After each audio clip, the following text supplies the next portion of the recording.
when all the pressure's on you and you're in those final moments. Fans moving up, moving up. Almirola to the lead. You either make it happen or you don't. Aric Almirola is going to win at Talladega. Yes, we did it. When you go down to Homestead and you're in that group and you realize just how difficult it was to get there, what it took. Racing for a championship is such a big thing. And when I mean a big thing, it's a big thing in your life. It's something that you always want to be a part of. It's all about making the most out of a moment, most out of an opportunity, really. That was awesome. Sometimes your back's against the wall, and you can really feed off your emotions to find a little bit extra you didn't know you had inside you. I feel like that's what makes champions. You've got to find that energy so you can roll right on into the sunset and Homestead with a big trophy. That's what everyone's fighting for, that trophy. And today, 4 will be eliminated from having a shot at winning that trophy. Want to take a look at the starting grid brought to you by Outback Steakhouse. Qualifying took place on Friday, and it was a good day for the playoff drivers. Joey Logano, Kevin Harvick, they'll start up front. Harvick actually won this race earlier this year here at Kansas. And behind him, you see Aric Almirola actually broke his back here a few years ago. Ryan Blaney needs a great run today. Behind them, Brad Keselowski also needing a great run. Erik Jones finished 7th here in May. Kyle Busch, one of the big 3, has had great success on mile-and-a-half tracks, but he's still looking to get in the groove as we're getting closer to the end of this season. Denny Hamlin fighting to get a win in 2018. He has a long streak of wins every year, but has been denied this year. Kurt Busch, Martin Truex Jr. back there in row 6. Martin Truex Jr. so good on mile-and-a-half tracks. Chase Elliott, he's already won. He's advanced to the round of 8. Clint Bowyer will be fighting here in his home state for one of those positions in the round of 8. Ricky Stenhouse Jr., Ryan Newman making up row 8. There's young William Byron, Charlotte, North Carolina, his rookie season here in the Monster Energy Cup Series. And let's dial up Chase Elliott on the radio, see if we can chat with him as he's rolling down pit road. Hey, Chase, it's Burton. You have a moment to talk? Yeah, go ahead. Man, you're locked into the next round already. How does that change your approach for today? Well, I mean, it's certainly nice to be able to move on regardless, but it's still an important time of the year, an important race, and a lot of mile-and-a-half coming up. So I'd say if you don't do a good job today, you got your work cut out before you're moving on. So this is a very tough mile-and-a-half, a lot of wind today. What is going to be the biggest challenge? I think everything's a challenge. I mean, as you know, man, if you don't do it all right, don't do it all to the best of your ability, you're probably not going to win. So nowadays, there's really no room to struggle in an area. You better have it figured out, or you're not going to do real good. Chase, really appreciate you taking time today, bud. Good luck. Yep, thanks. We're going to have a lot of great shots from the in-car cameras today, and cameras mounted on the roof of these cars. Chase has the Mountain Dew camera, driver camera right there with the reverse shot. 42 of Kyle Larson has the 360 camera inside the car here, and be able to pan around and look at car, look how he runs that high side. Coca-Cola sponsoring that camera. And Martin Truex Jr., the Bass Pro Cabela's camera. He has a side panner along with his roof cam. Side panner mounted there to the right side window. Get some great shots of that. And then Erik Jones, camera sponsored by Toyota. He'll have our helmet camera, one of my favorites. Get to really see what the driver's point of view is during the race and how they're changing lines and doing things different on restarts and so forth. And then finally, Kevin Harvick, Hunt's Brothers Pizza camera, roof cam, and he also has the driver cam. So take a look at Kevin as he's working around here all day long. And for a few more updates before we see the green flag, let's go back to Marty. Rick, you heard Brad Keselowski say it a moment ago, when your back is against the wall, you can play off of that emotion. I would say, spending some time with Brad this morning, the emotion in the 2 camp right now, confident. He told me this is the best mile-and-a-half car we've had all year long. And Brad has done this before in this race, in this round. Talladega 2014, he won when they needed a win. He would like to pull off the must-win once again today, Parker. Marty, the confidence is high here for the 10 team of Eric Almirola coming off that win at Talladega. They're on to the next round, but they told me we have to act like we didn't win because we need bonus points. We're at a massive deficit right now, so we need to score every bonus point we can in that next round, Kelly. Kevin Harvick has 7 race wins this season, but has yet to do so in the playoffs. They have shown that this team is capable. They've led a lot of laps and won some stages, but today they are looking together to put together the complete package. Kuchif Rodney Childers told me they won't be satisfied with anything less than 2 stage wins and a race win. Dave? Kelly, when I talked to crew chief Cole Pern today, he told me they were focused on 2 race cars, their own, the 78 car, at one of Martin Truex's best tracks, and that of the 14 of Clint Bowyer. Bowyer starts the day 3 points ahead of them. By beating Bowyer today and getting ahead of him on the playoff grid, they can cushion any fall they might have and get to the round of 8. Rick? Thank you, Dave, and bring in crew chief to break down this 400-mile race from Kansas. Well, Rick, we've talked about the difficulty of the racetrack and the point situation. Well, let's talk about how the race itself is broken down. It's a 1.5-mile oval, 267 laps, just over 400 total miles. And those 400 miles will be broken down into stages. The first and second stage, both 80 laps in length. That leaves just a little over 100 laps on that final stage, 107 to be exact. Fuel window, 58 to 60 laps. So a little different here, Rick. At this 1.5-mile track, it's going to be a pit stop required to make the distance of any of the 3 stages. So that means the crews are going to have to work extra hard today, and we expect nothing less than perfection. At least that's what the drivers are going to be expecting. You want to take a look at today's Mobil 1 track facts, and surprisingly, only 4 drivers have been accountable for the last 14 wins on 1.5-mile tracks. And really, if you take Brad Keselowski out of there with that 1 win, 13 of the last 14 1.5-mile tracks have been won by the Big 3. That's why they're called the Big 3, the great success that they have had. Yeah, this is their playground. You know, these 1.5 miles have been where they've been so dominant, and that's why, you know, the challenge ahead of these guys that may need a win. That's why it's so difficult. Not only are they going to have to defeat an extremely difficult racetrack, they're going to have to beat the very best on the racetrack that they are the best. So that's just going to be a huge challenge. Started the season off hot, the Big 3 as we call them. They were able to get out and really dominate the regular season. First 23 races, 17 wins came from these 3 drivers. Harvick, Busch, Martin Truex Jr. The last 8 races, it's been a little bit of a dry spell. They want to make sure that momentum comes back. The last 5 races at Kansas, though, 5 wins. That's right. The Big 3 have been dominant at this very racetrack. This is a great place to really get that boost in the arm as far as making the final run for the playoffs and the championship. See the Big 3?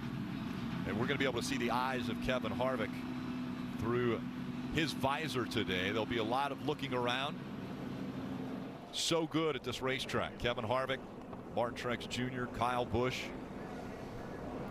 Rick, we keep talking about how difficult this racetrack is. Well, that's going to be made much more difficult today.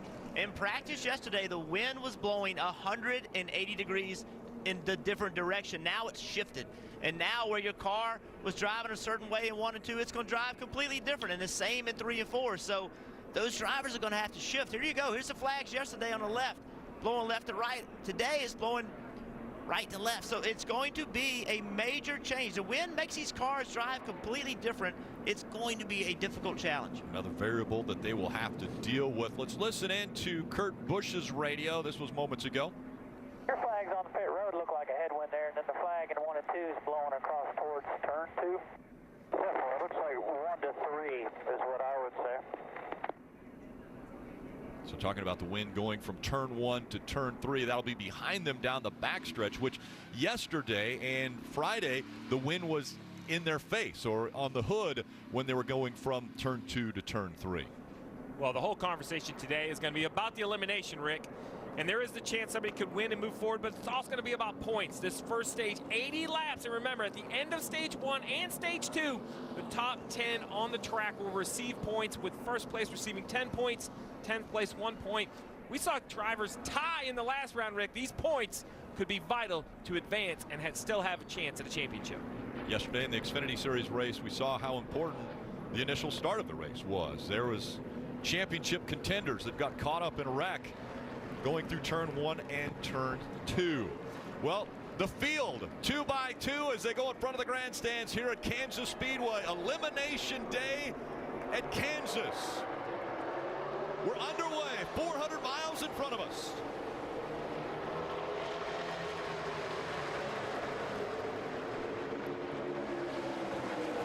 Joey Logano jumps out to the lead.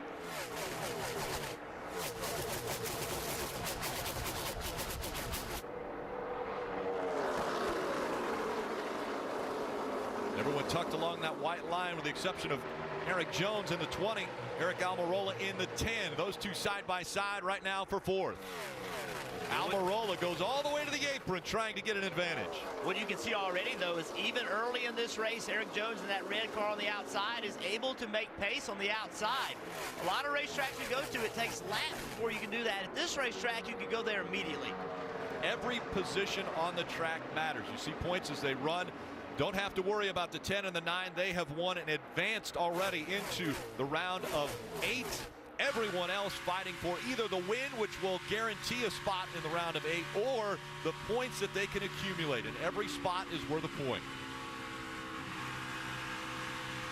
It's a great shot right here of Eric Jones. See Keselowski on the inside of him.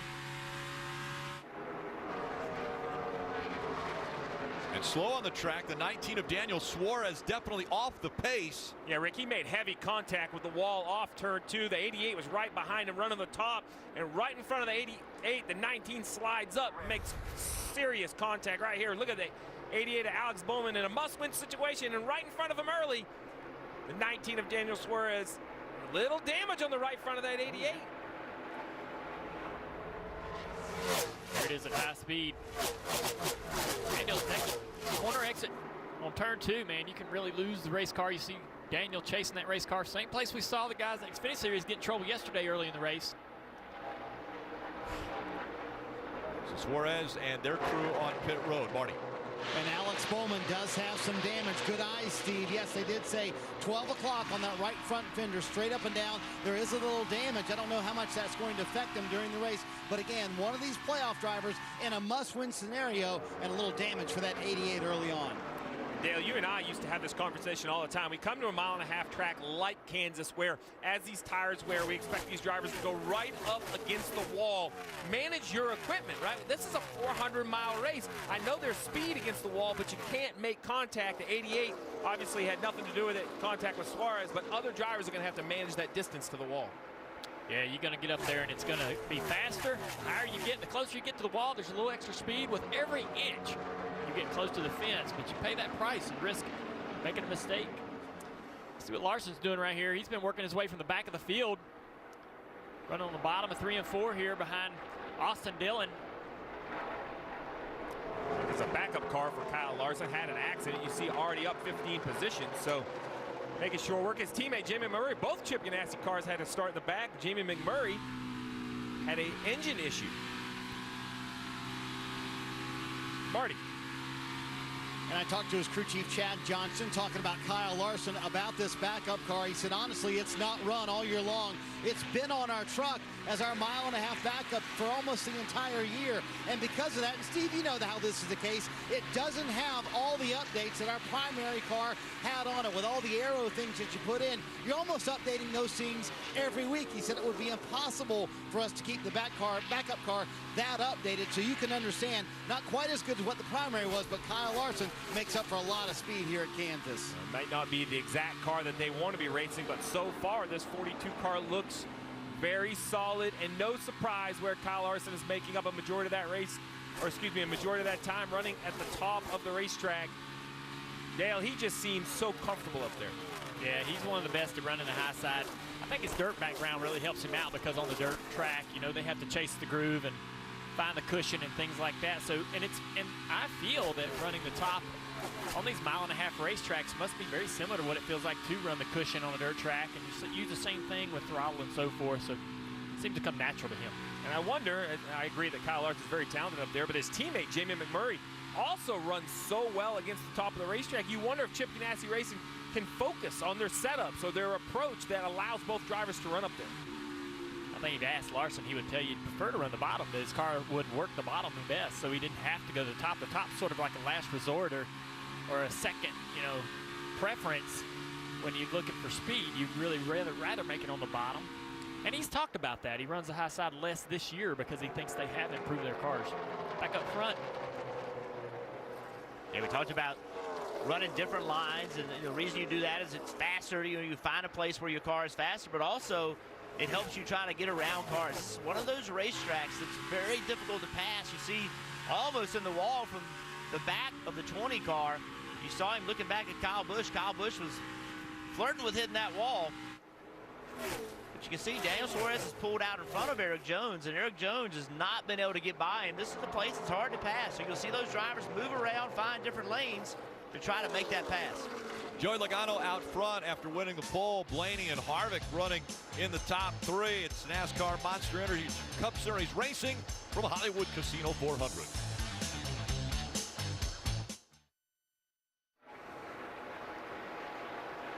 NASCAR Drive is your live race day companion. Watch throughout the broadcast and ride along with in-car video of your favorite drivers. Never miss a lap with NASCAR Drive. Visit NASCAR.com/drive, or you can download the NASCAR mobile app today.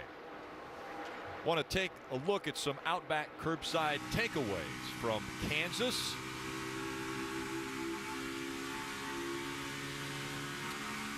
We've mentioned the big 3 a few times, winning the last 5 races here at Kansas. Then the last 2 Kansas races actually have been won from the pole. That's good for Joey Logano, who started up front, staying up front now. The last 3 Kansas playoff races, the driver who's led the most laps did not win the race. And Kevin Harvick, if he places in the top 10 today, you get a free Bloomin' Onion with purchase on Bloomin' Monday. Me and Steve sitting in here talking about Alex Bowman running the high side. He's making a lot of good ground on these guys, but then Kyle Busch jumped up in that high groove and sort of stalled out Bowman. Just shows you the difference that having a car in front of you can make. Yeah, but Junior, when Kyle Busch jumped up to the outside, by the way, after doing it for 2 laps, he ran the fastest lap. Yep. So it took him about a lap to figure out how to do it on the top, and once he figured it out, he ran the fastest lap, and that lap he was second fastest, and that just took away a ton of speed from Bowman. Marty. And Jeff, there's a risk versus reward of running that high line, right? Yes, there's speed up there, but you can make contact with the wall, and that's what Kyle Busch did about 5 laps ago. Brushed the wall, not too bad, but again, still churning out some fast lap times despite that contact with the wall. Right now, it's a Ford parade up front. Logano, Blaney, Harvick, Almirola, Keselowski. They're filling the top 5 positions. And Eric Jones, Kyle Busch running back in 6th and 7th. Bowman, the top Chevrolet driver, running 8th right now. And then Boyer and Denny Hamlin rounding out the top 10. Denny Hamlin back there in the 10th position. Hamlin in a must-win situation as well. Not for the playoffs because he's no longer in them, but for his streak that he has. Denny Hamlin has won a race every single year he has been in the Cup Series, except this one. And now, only with this race counting, only 5 races to go before the end of the season to keep that streak alive. Yeah, behind Hamlin is Martin Truex Jr., who's kind of struggling right now, I'd say, Steve. I mean, they've had such dominant cars here the last 3 races, and he's lost the position to Bowman and now Hamlin. And that's kind of the story of the 78. They've been so good at these mile-and-a-half tracks for so long. I thought Chase was going to hit the wall there as well. We just come to expect this car leading, dominating, winning stages, and something's just not quite there for the 78 in the recent months. Yeah, and behind the 78 guys is Chase Elliott, but then behind him is Kurt Busch. Kurt Busch in that 41 car, he's down in 13th spot, and we haven't mentioned a whole lot about Kurt being in a danger position of being knocked out of the playoffs, but a bad run here today could put a tremendous amount of pressure on that team, Dave. Want to update you guys on that 78 car. It wasn't 3 laps into today's race that Martin Truex radioed in real tight off. Can't turn the car coming up off the corner, and that was one thing they worked on, was a short run, getting off to a good start on these runs, but it hasn't gone well so far, and the 78 is in a little bit of trouble. Meanwhile, up front, the 22 of Joey Logano with a second. Yeah, that was close. A second lead over second place Ryan Blaney, and learning about what others are doing. He said, I don't want to be late to the party. What party was he talking about? When others start making time in the top groove, and spotter TJ Majors has been making sure he keeps Joey apprised of where the faster cars are running. Obviously, Joey's one of them right now. Mentioned that battle. Well, Alex Bowman finally has worked his way around Kyle Busch. Up into the wall is the 88. Bowman into the wall as he was trying to run along the fence. Well, that was the risk versus reward we just got from Marty. Is it is faster up there, but on lap 25 of a 267 lap race, is it worth it to be there? And that's the risk you run. But if you're in a must-win like Bowman, you have to go every single lap. Yeah, his risk versus reward scale is different than most every other car in the field. The 42 of Larson, the 88 of Bowman. Second is no good for these cars. So whatever it's going to take, and you see it hasn't shaken him. He's still up there. Doesn't seem quite as good, but still working the top. And right there, Dale just went a little too hard on entry, it seems. Absolutely. When he gets right up against the wall like that, there's a little bit of a cushion of air in between the car and the wall, and it's like, and it helps. It adds side forces. You compress the air there. Here we see Kyle Busch come off the turn 2 tight, it looks like. Gets in the fence. Marty. Yeah, that was a contact earlier that we mentioned for the 18 car. But, Steve, don't you think that's a product of drivers needing to make something happen? They certainly know they have to win the race today. They have to get all the points they can. So trying to find speed every lap and trying to make something happen for Alex Bowman. Well, it's the needing to make something happen and the carrot.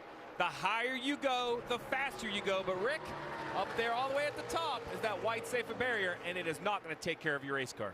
It's dangerous. They're going over 200 miles an hour when they enter turn 1. An issue for the 95 of Regan Smith put him on the pit road. He had an uncontrolled tire.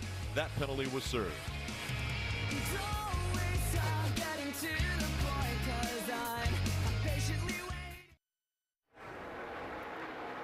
Ford has been dominant this season and dominant today, holding the top 5 positions, landing also in victory lane 16 times, thanks to drivers Kevin Harvick, Joey Logano, Clint Boyer, Brad Keselowski, Kurt Busch, Ryan Blaney, and Eric Almirola. Right now, Ford has 7 drivers in the top 10 in points, and they're all competing to secure a spot in the championship 4 at Homestead Miami Speedway. Ford also giving you an opportunity to make it to Homestead. Go to NASCAR.com/Ford to enter for your chance to win an all-expenses-paid trip to Ford Championship Weekend in Miami. It will be a VIP experience of a lifetime. There's Clint Boyer. Big battle right here. Clint Boyer running in 10th spot. Remember, he needs to earn points in this stage, and Chase Elliott is putting all kinds of pressure on him. Parker. That he does, Jeff. You know, Dale Jr. at the beginning in the pre-race mentioned how there was opportunity for Blaney and Keselowski with Boyer starting 14th. We squashed that opportunity early and drove all the way up to 8th, 6 spots immediately to start the race, but he started to fall back a little bit here. We may have an insight as to why if you take a listen to his radio. Larson's trying to work higher, but it's not any faster right now than what we're running. Therefore, I've seen some guys go up there, they don't look any slower or faster. Honestly, it looks about the same at this point. Yesterday it took about 20 laps. That is his spotter, Brett Griffin, telling him about that, basically the higher line not working, but you see him running on the bottom. He's been too tight in the bottom, maybe a little too loose up top, but I think not being able to get that top line and make it work is holding back because he's now just fell outside the top 10 being passed by Chase Elliott. Well, the point of reference, Parker, was the 42. This purple and black car, a little different colors on the 42 this week, but this is a backup car for Kyle Larson, started at the back of the field, and look at the progression. As the tires have worn and he's gone to the top, he is starting to make up time and make up time quickly. Currently in the 14th position. I'm not sure if the 42 won't make it all the way inside the top 10 in this first stage, Marty. And Steve, an interesting point. They also started in the back here in the spring. They were in the top 10 within 30 laps. But Chad Johnston made a great point to me. That day, they started on brand new sticker tires. Everybody else in the field had to start on used tires. Since that race, NASCAR has changed that rule, so everybody is on stickers. He told me it's going to be tougher to get to the top 10 today, and that's proving true. Right now, they've only made it to 14. Green flag pit stops look like they're taking place now a little bit earlier than what we would have expected, Dave. First strategy play by the 78 car of Martin Truex. And interestingly, on lap 28 8, he was the one scraping the wall, and then a couple laps later, he found a fast way around, fastest lap of the race on that particular lap by running a seam that he hadn't run before. He told the crew chief that. So here an adjustment for him, 4 Goodyear tires and Sunoco fuel, guys. They can go till about lap 60. They pit here on lap 37. And no surprise, Rick, the first playoff car pit, what's that do? That drags the other playoff cars in, Marty. Everybody coming down pit road now. They'll be here within the next couple laps. Kyle Larson say his car gets tighter every lap, shoving the nose, especially into turn 3. They're going to make a right side wedge adjustment and air pressure as well, Parker. Same thing for the 14 car for Clint Bowyer here. Just too tight right now. It's going to be 4 Goodyear tires, Sunoco fuel, and try and loosen up with an air pressure adjustment, Kelly. Kevin Harvick pits from 3rd. He said his 4 car was just a little bit too tight getting to the center of the corners, and it was tight getting to the throttle to get off the corners. He also said he was losing rear grip as he ran. It looks like a chassis adjustment for the 4. Kyle Busch with contact on the wall a little bit earlier. Not too bad. You see it at the back end of the car, the right rear there. Car just a little bit too tight for him. 4 fresh Goodyear tires for the 18 car, Kelly. Chase Elliott said his 9 car fired off a little bit loose in the back end and was lazy up front, but he said it's okay running up top. 4 Goodyear tires and fuel for the 9. Brad Keselowski also on pit road, Kelly. They were running a little bit better towards the end of that run. He said I had to go around the number 7 car, Reed Sorensen, who was stalled at the end of pit road, to get into his stall for Keselowski. 4 fresh Goodyear tires and an air pressure adjustment trying to free it up, Parker. You see Eric Almirola leaving there. Oh, we have the 15 of Ross Chastain getting on pit road oddly. The back, guys. 10 away. Yeah, I think he got in the fence in turn 3 and 4. Let's take a look at what happened here. See what we got. Still green. Chastain's going to go behind the wall. Yeah, hard in the wall. A lot of debris coming off the back of that car. Right in the middle of the cycle, man. That's what you don't want, Steve. No. Yeah. Well, a caution hasn't come out, so that's still good for a lot of people. Yeah, but that is a concern. A caution in the middle of a pit cycle. That's why A.J. Allmendinger, the 43 of Wallace, 48 of Johnson, you see the names that are at the top of the leaderboard. That's what they're hoping for. They need that yellow to try to bunch themselves up, gain a little bit of spots back to the rest of the field. But one driver that needed to have a good run in this first stage, that 14 of Clint Bowyer, had a slow pit stop. He's recovering pretty well on the racetrack. Car has good fire-off speed, but he had a little over 16-second pit stop, gave up 2.5 seconds to the field. Out in front right now, because they haven't come to pit road, is the 47 of A.J. Allmendinger. Bubba Wallace in the 43, currently running second. Michael McDowell in the 34 is third. Trevor Bayne, Matt DiBenedetto, David Reagan, all in the top 6. They have not come to pit road for their service yet. Rick, that's an important pass by the 14 and the 42 because they've unlapped themselves. If the yellow came out, they're now back on the lead lap. Even though the 47 hasn't pitted, those cars have had such good speed, they have unlapped themselves after their pit stop. Yeah, Steve, the other thing that was important about that round of green flag pit stops is no penalties. Everybody was clean. We've seen in so many of these races, early pit stops, people have penalties, make mistakes. Last round in this stage of the playoffs, not a single mistake on that round of pit stops.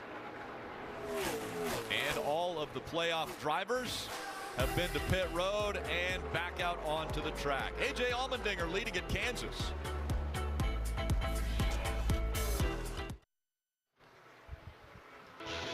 NASCAR on NBC is brought to you by Mountain Dew. Do the do. Well, yesterday, Mountain Dew threw a special event for NASCAR fans here in Kansas. Dew athletes Danny Davis and Sean Balto were on site with Dew teammates Chase Elliott and Dale Earnhardt Jr. celebrating the race weekend, as well as getting into a good debate about Kansas City barbecue. Well, Sean and Danny are also at the track today to cheer on Chase in his Mountain Dew paint scheme with the rest of Dew Nation as he makes his run at the title. There they are. And Chase in that Mountain Dew paint scheme. And Chase Elliott's looked very strong, currently running in the 10th position. But again, in front of him, there are 4 drivers that have not been to pit road yet. Now, Allmendinger on pit road has given up the lead. Out in front now, it's Bubba Wallace. And we're showing Alex Bowman earlier running that top, making a lot of time. And we mentioned no penalties on the pit stops, but a few bad pit stops, and Alex Bowman was one of them. He had almost a 20-second pit stop, lost 7 spots on the racetrack, and then trying to aggressively work himself up to the front. Watch what happens on the front straightaway, kind of working around some slower cars. has a decision to make. Do I go to the bottom? Where am I going to go? Decides he wants to go on the outside. Doesn't really judge this exactly right. A little bit of contact. I don't think any damage, but the last few laps have not gone well for Alex Bowman. Hit the nose of that 96 of Jeffrey Earnhardt as he went up, and Logano has worked his way back up to the lead as he was able to get by Bubba Wallace. So now Bubba Wallace, after he has lost the lead, more than likely will be on his way to pit road. He is one of the drivers, as well as McDowell, that haven't been to pit road yet. Dave? Rick, I talked to crew chief Todd Gordon about the success of the 22 team here, and Joey Logano, 2 wins to his credit here. And Todd said one of the things is, I just believe that these race cars are designed to race a track like this. When they reconfigured it in 2012 to good banking, but not super high banking, progressive banking, and then the center of gravity of these race cars, it just makes for a good show. And our team adapted well early, and he was Joey's crew chief since about that time, a year later maybe. So they've done a lot of racing here and have gotten good. Joey's teammate Ryan Blaney is running in second place, matching Joey for lap time for the most part, about a second and a half back. Can't really close in, but still 27 laps to go in this stage, and he's sitting there in position to score points. Second place points for the stage, and the guy he's worried about, Bowyer, is not in position to score any stage points in this first stage. So Blaney could race his way in by doing this well. He doesn't have to win this race. This is what he needs to do all day long to outpoint Bowyer to be able to transfer in that next round. Junior, you keep bringing up points, and we look on the left of the screen. Right now, one of the big 3 is below the cutoff line. Martin Truex Jr. currently below the cutoff line. So as everything continues to shake out after these green flag pit stops, Martin Truex Jr., who very surprisingly we thought would have a great run here at this racetrack, Martin Truex Jr. running 10th and currently in a tie at that cutoff spot. Now they will go, if it is a tie at the end of the race, they'll go to the most recent race finishes. So the last race finishes in this stage, they'll look to see who has the best. That is the tiebreaker. Rick, these big 3, as we see the left rear tire rub on the 43 car, definite damage there. He comes to pit road. Does a nice job of coming to pit road. They'll have to change tires on this car, pull out that quarter panel. Back to the 78 and the big 3. You know, at the beginning of the year, they were so dominant, the instant conversation was who's going to be the 4th to join them in Miami. But we talked on NASCAR America, Jeff, you and I didn't think that 3 could make it. We've seen big so much William trouble. Byron. Oh, that looks like an engine failure right there for the 24. If it is, that'd be the 2nd for that company. Coming to you on pit road here, smoking big. Oh, man. That's not what you want to see if you're Chase another car. Elliott. Yeah, Chase Elliott, Kyle Larson. Whoa. Yeah. Dirt. Yeah, that's a pretty good job there. In the garage. Sliding into the garage, you see the fluid coming out from underneath and behind that car, so they will do some work on the racetrack to have to clean that up. But an engine expiring for William Byron. Yeah, we saw the same thing with the one car in practice. Dumped a ton of fluid out of the race car. Same, looks like a similar issue with how much fluid's out of that race car. Bubba Wallace had some damage to the left rear quarter panel on his car as he come to pit road. We saw that. Here's his pit stop. A little bit too close to the... That was a mess. It's going to be hard to get to that left front tire. We're going to have a traffic jam going around the front of the car here. Excuse me, excuse me. Just costing time. Now, look, you can't jack the car up, making a troublesome situation worse. You have to be very careful here leaving. Make sure there's enough room. My goodness. See right here. Oh, no. Okay. That's how he got the damage that he had to come back into the pits for. I was wondering if a car had made contact with him on the racetrack, but there you see how that happens. Well, Jeff, you mentioned how clean pit stops were for the green flag cycle. 23 to go in this stage. These drivers are going to need another set of clean pit stops. And you guys are talking about the situation that Bowyer is in.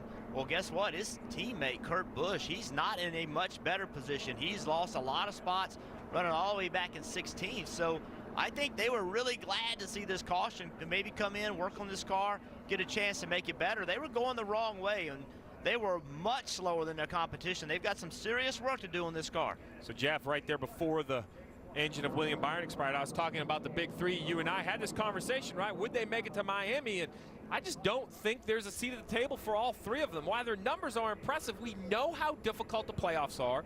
A win and you advance. We've just seen too many things. Would anyone have picked Eric Almirola and Chase Elliott to win the first 2 races this round. I wouldn't have not. So the 78 is now the biggest name probably, or definitely the best performing car year long that we see down around the cut line. Yeah, also to make that point even more, just right in your face, you can't ignore it, is that the last 3 winners in our series, they've got their second win of their careers. So people have stepped up in this playoffs, putting pressure on this big 3. I agree with you, Steve. They're not going to just be able to walk into Miami with a chance to win a championship. Marty. Hey guys, there you saw William Byron pull into the garage area. Well, there is oil all down pit road. That affects 4 race teams, including Eric Jones, and of championship note, Brad Keselowski. So there's oil right in front of his pit stall. He'll either have to go through that oil or speedy dry, which NASCAR is trying to now put down on pit road. Eric Jones' team trying to literally clean their stall. You see them cleaning it right there because he drove through their stall to get to the garage area. Steve, you had to deal with this before. That can be a little dicey here on pit road, can it? Very. It can be very dicey, not only getting into your box, out of your box, traction for the car and the crew. It's definitely made a mess. The crew there, they're working hard to try to get it cleaned up.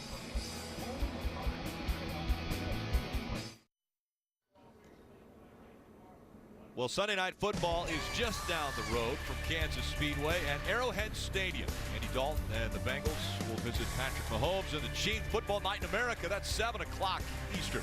And kickoff at 8:20 p.m. tonight only on NBC. We're going to be able to join them at Arrowhead Stadium. And a few drivers have voiced their opinions as who's going to win tonight.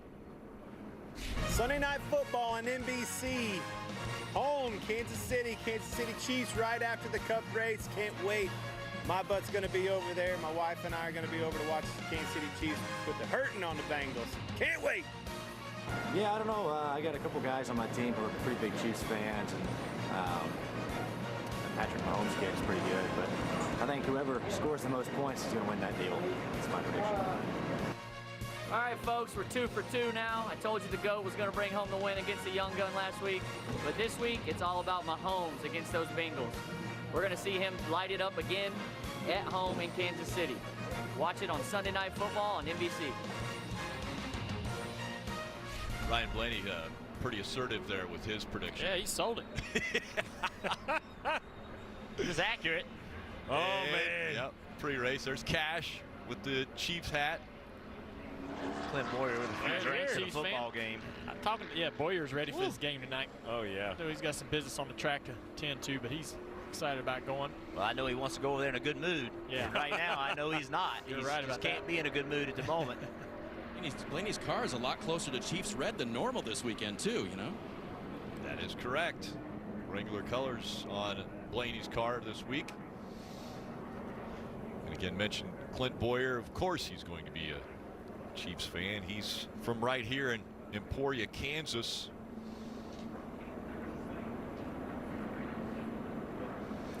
Well, the NASCAR shop will help you take your fandom to the next level. We know the fans love to wear drivers gear. You can get the latest t-shirts, jackets, hats, and die-cast. All you have to do is go to NASCAR.com/shop for all of your favorite drivers gear. If you're at home wondering why this caution is taking so long, all that oil that Marty talked about being on pit road, NASCAR's trying to get it cleaned up. So they put a ton of speedy dry on pit road. Now they're trying to get those vacuum trucks to get it cleaned up, Marty. And the cause of all that, William Byron back here in the garage area. I did check with the team. Obviously, it is an engine failure. It is not an experimental engine that Hendrick Motorsports is running. You see all the oil down there. It is the same package in the 9 and 88 cars as well. So obviously a little concern for Chase Elliott, Alex Bowman, and everybody here at Hendrick Motorsports. Yeah, it's interesting to me because I would assume that they may try something in this 24 car, and maybe even the one car, McMurray, that had trouble earlier this weekend. Kelly. All right, so we'll see these cars come back down to pit road, including the 4 of Kevin Harvick, who was very curious about how his lap times compared. He was running some of the fastest ones at the end of that run. Well, after a wedge and air pressure adjustment last time, he said the balance on the 4 car was really pretty good, so no changes, just 4 Goodyear tires and fuel, Dave. Second place, Ryan Blaney, already gone in the 12 car. He said turns 1 and 2 amazing, turns 3 and 4 loose off. Lito Logano, he will take 4 tires, and that will cost him some time, Rick. And the race off pit road brought to you by Kroger Click List. You see 2 tire stops getting Blaney, Almirola, and Keselowski positions.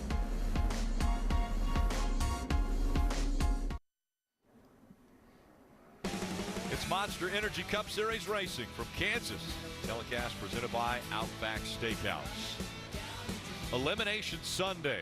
4 drivers that are part now of the round of 12 will have their championship hopes dashed. And take a look at how aggressive this crew member is.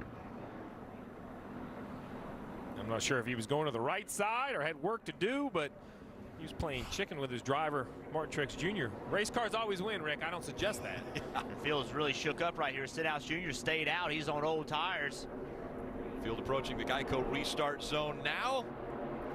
Stenhouse Jr. and Blaney making up row 1. Oh. Stenhouse Jr. not going. Blaney on the inside. A good restart. Be interesting how NASCAR views that restart for Blaney on that inside line with the control car being Stenhouse. Remember, the rule is as long as the leader launches first, that's what the rule is. There's no rule about beating them to the line or any of that. It's just the leader has to start first. Absolutely, and it looked like Stenhouse spun the tires really bad.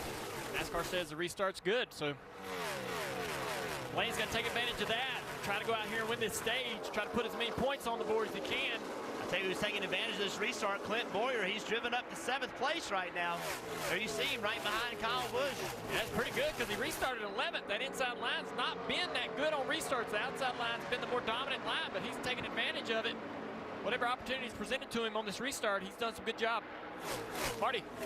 And Junior, the line you're in on a restart means everything. Paul Wolf made the call for 2 tires with Brad Keselowski, but then he was stuck behind the 17, couldn't go anywhere. And look at all this momentum he has lost. He restarted 4th, now he's in 9th. Yeah, he's in 9th place with old left side tires. You want to be up toward the front with that used left side tire on. The further back you go, the dirtier the air gets and the worse his car's going to drive. Restarts are always important, but after a strategy call, they're absolutely vital. I mean, you have to plan that you're ahead of these fresh tires. You see how easily Jimmy Johnson just turns left underneath Brad Keselowski. Right now, it's just try to reduce as much damage as possible and don't damage your race car. Get to the end of this stage. Keselowski has fallen out of the top 10. That's where you get points at the end of the stage. Harvick moving up to 3rd. He gets by Almirola heading toward the front again. Blaney and Logano 1 and 2. Harvick 3rd. Yeah, Almirola, Kyle Busch the top 5. Logano's closing in on Blaney. Trying to take that position back. He's been leading this race since we dropped the green flag, and he got the speed on Blaney right now, but interesting to see the lines these guys choose. If Blaney will choose a defensive line, make it more challenging for Logano. And Blaney's got 2 tires. He only put 2 tires on trying to get the stage win. Logano's got 4. Harvick from behind has 4 as well. And they're marching toward the front. Logano chooses to run the same line there as Blaney, a little bit lower, keeping that left front headlight out in the clean air. Gets a good run on him right here. And if Logano's going to get underneath him to make this pass, the sooner he can do it, the better. As these tires get older, if Blaney ever gets up to the top, it'll make it that much more difficult. Good exit for Logano here. Closing in just a little bit at a time. And that's the goal, isn't it, Junior? You don't try to get it all at one time. Oh, you just here it is. little bit. Good run on the bottom. Try to carry the speed. Stay with that left rear quarter panel. Can't quite stay there. Little wiggle out of Ryan Blaney, and Logano will follow him down to the apron as they enter turn 1 at nearly 200 miles an hour. Boyer's up to 6 now, so Blaney has to know or needs that information that this is critical to hold on to this position. Every point matters. We say that over and over, but it's so true. You can't give up this lead to Logano with the opportunity to win with 10 laps to go, coming to 9 to go in the end of this stage. Logano jumped to the top. He was the first one to go there. He's gonna have a great run right here. Blaney's gonna block him. He had a run on the top, and Blaney moved up and blocked it. And now Blaney will go to the top. No, he went to the bottom. These two are teammates. They run out of the same organization, the Penske organization, fighting for this lead and potentially the stage win. I think Blaney's going to have to go to the top down here in 3 and 4. There he goes. Oh, man, Blaney in the throttle.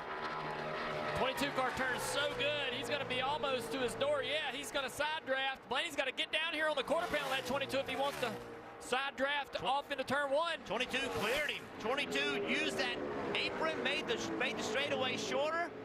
That cleared him by the 12. Now Blaney turning left. Not enough momentum, though. And you watch the points on the left. Blaney a point out because of that pass right there. Now Blaney has to be worried about Kevin Harvick behind him, who's closed in while these two guys have battled. There you see Harvick. He could get up here and take another point away from Blaney. These D-shaped ovals, like you see this front straightaway, it's such a turn that if you can just turn left down the straightaway and just go across the apron, it shortens up that straightaway by so much. Logano used that to get by the 12 car.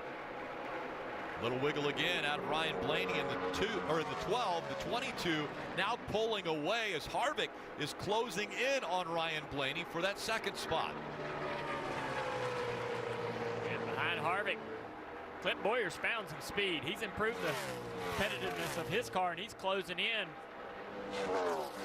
on 5th place Almirola. So this is so critical for Blaney to try to hang on with his position over Kevin Harvick. You mentioned it's critical for Ryan Blaney, another car that this caution has really helped out. The 14 of Clint Bowyer back in 6th, running 11th before the yellow, between the pit decisions, the restart and everything, currently running 6th. That's plus 5 positions. More importantly, puts him in the points in the stage as he works underneath his teammate Eric Almirola in the 10. Parker. And Steve, his team came across radio and you could hear the intensity. They said, we've got to eat. You can't just defend. We need these points. They've been willing them on each and every position. Yeah, but Paul Menard behind this 14. He's run up to the top. He's going to make it hard on Boyer. Got a big run right here. Paul playing nice, staying on the top. Let's see what Clint does. Clint is going to go back to the bottom. Any other race, and Clint Bowyer lets that 21 car have the outside on the back straightaway. But Clint Bowyer knows how important this is. Look, he's going to pull up in front of him here, knowing the 21's got incredible momentum. He's not going to be able to stop it, though. Clint Bowyer looking for every point.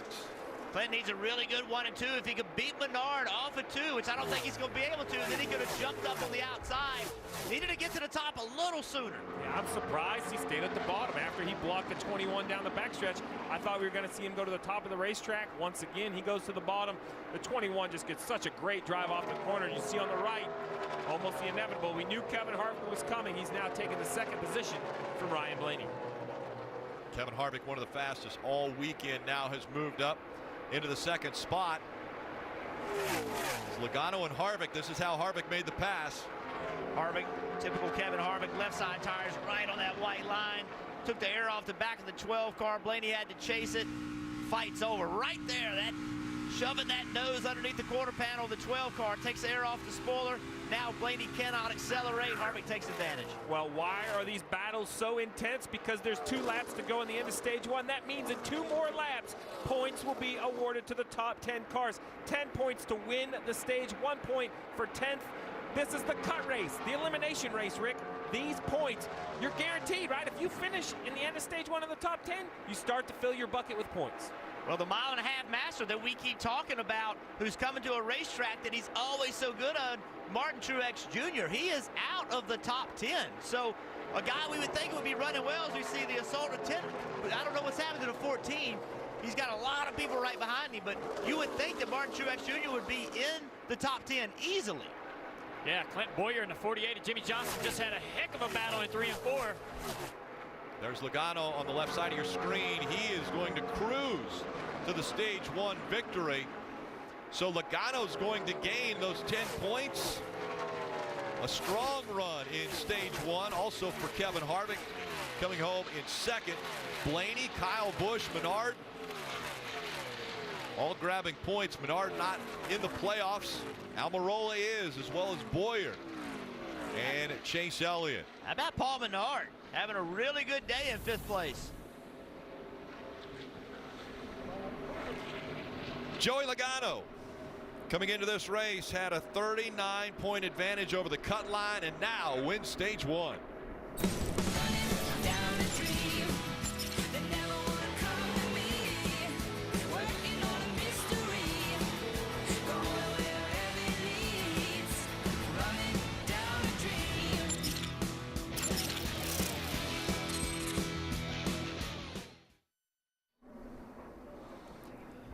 Manifest is TV's #1 news show, and the mystery of Flight 828 is just getting started. What one passenger saw on that flight will change everything. Manifest, new tomorrow on NBC. It's Monster Energy Cup Series racing from Kansas. This telecast presented by Outback Steakhouse. Pit road now is open, and it's getting very busy. Kelly. With that second place finish in stage one, Kevin Harvick has now secured his spot in the next round of the playoffs, and he was pretty happy with that 4-car, although he said he needs just a little bit more grip getting through the corners on both ends. This is going to be 4 Goodyear tires and Sunoco fuel for that 4-car. Dave? 8 stage points for Ryan Blaney, but he wanted so much more, but the car was just too tight, so they're going to make adjustments for that this time. 4 Goodyear tires this time for Blaney. As for Joey Logano, a little tighter over that run, and he said the wind is turning my car too. Can't adjust for the wind, but they will get 4 fresh Goodyear tires and fill it full of Sunoco. Race off pit road, and it's busy. You see 4 tire stops for everyone. No position changes out of Logano and Harvick, but Kyle Busch and Ryan Blaney will exchange a position. Martin Truex Jr., a great stop for the 78 team. Take a look at this. Yeah, before the cars come out, Jimmy Johnson trying to get a position on Clint Bowyer, but Clint Bowyer gets on that quarter panel, racing him hard for this position at that point. And then you see Jimmy, after the caution comes out, what's going on, buddy? Clint said, I got a point, man. I got to have it.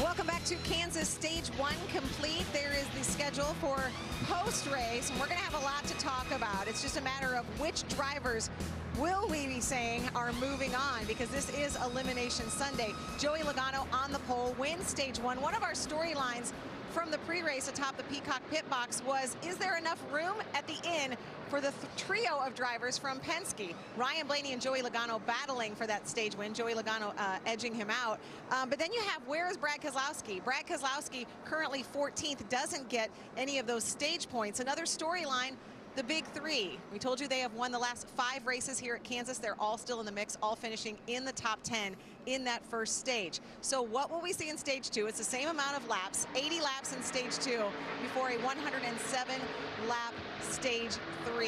It is going to be exciting. If that first stage, guys, is anything what we're going to see in this next one, we've got some great racing coming up.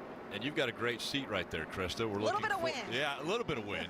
We're looking forward to stage 1 as we see this, or stage 2 as we see the stage 1 results.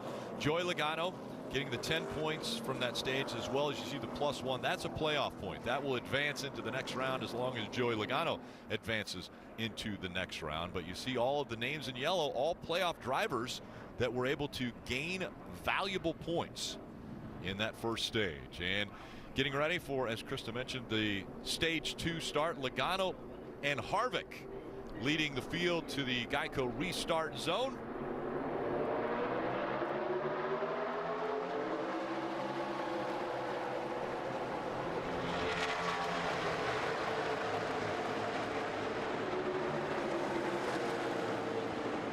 Logano once again making that high line work on the restart, and he has the advantage over the 4. A little bit of close racing there between Ryan Blaney and Kevin Harvick for second.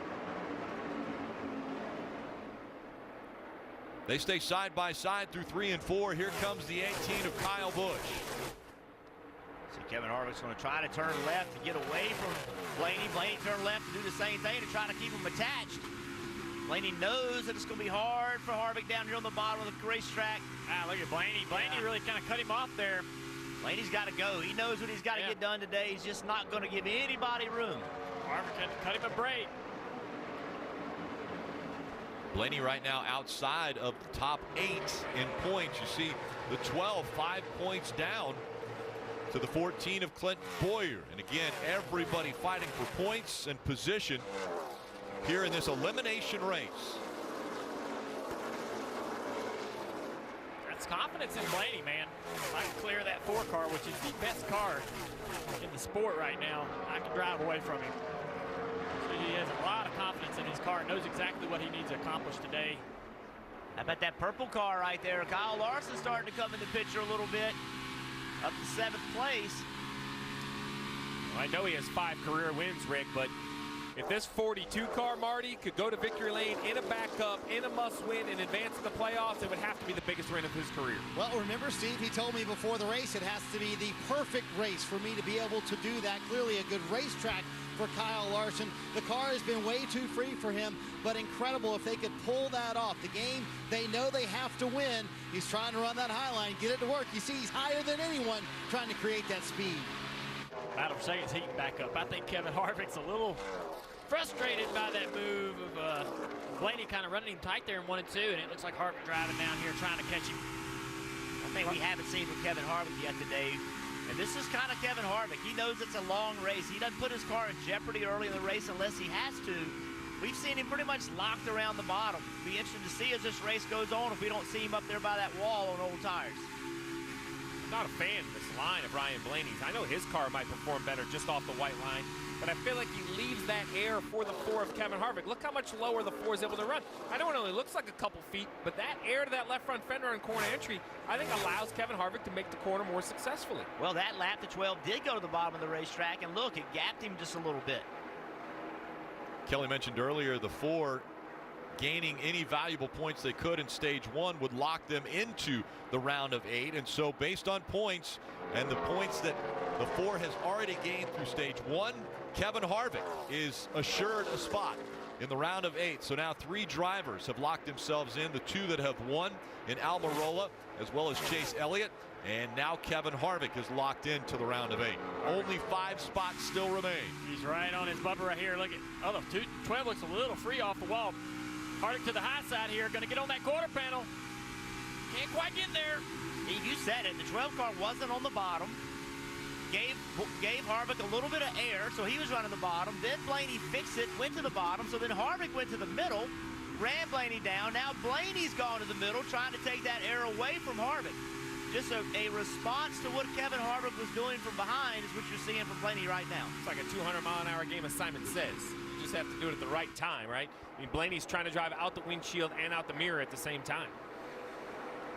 Kevin Harvick, hard-headed a lot of times, as now he's still fighting for that second spot. Actually, in high school, he drove for his family's team. They won 4 races, and then he chose to go to a senior school event and miss the next race. Well, his dad didn't appreciate that very much, because while he was on that senior event, his dad sold his race car.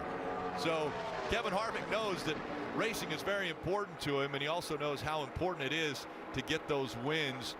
And Harvick's been very successful this year, 7 wins already this season, but he really wants this spot as he continues to dog that 12 of Ryan Blaney.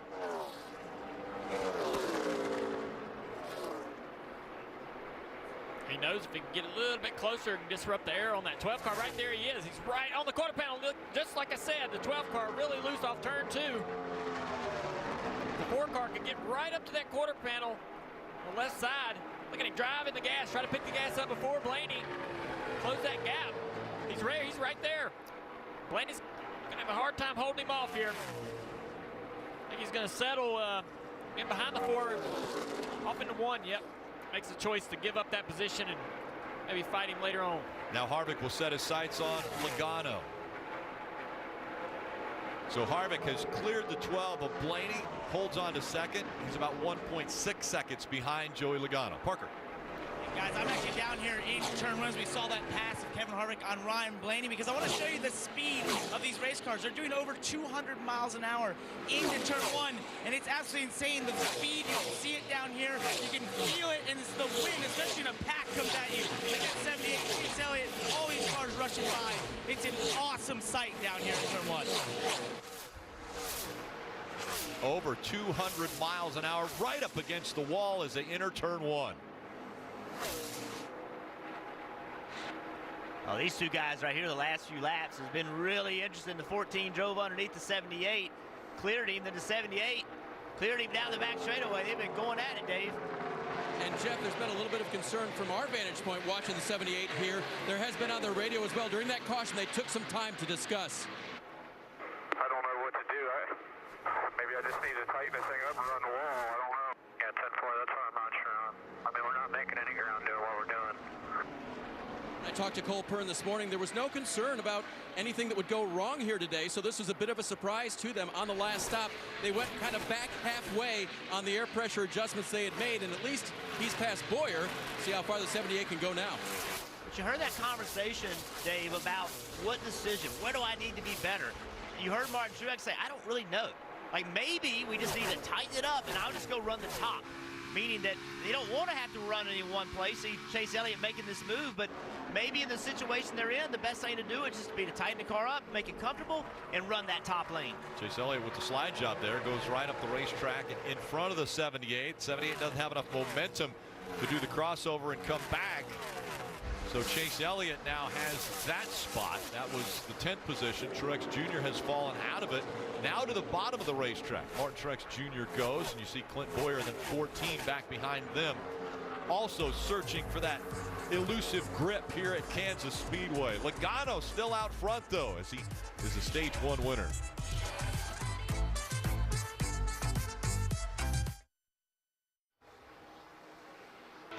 You're watching the Monster Energy Cup Series, Hollywood Casino 400 from Kansas Speedway. And NASCAR fans, if you want more chances to win a fan-built Chevy, Ford, or Toyota truck, go to NASCAR.com/playoffs promo and enter the promo code RACE48 to get 10 extra chances to win the truck of your choice. But don't wait, the bonus offer ends today. That's promo code RACE48. Joey Logano, when we went away, had about a 1.6-second lead over Kevin Harvick, and now that lead 0.4 of a second. So as Steve Letarte always likes to do the sound effect of Pac-Man, that is what is happening right now with Kevin Harvick. He is closing the gap that has been put there by Joey Logano, and Harvick running the bottom of the racetrack and making up ground. Yeah, he's been committed to the bottom pretty much the whole day. His teammate Clint Boyer, he also has been committed to the bottom. The funniest thing about Harvick is he'll qualify in the middle. He will. He qualifies in the middle of the racetrack, but he runs the bottom exclusively during the race because he knows that's where you're going to win the race.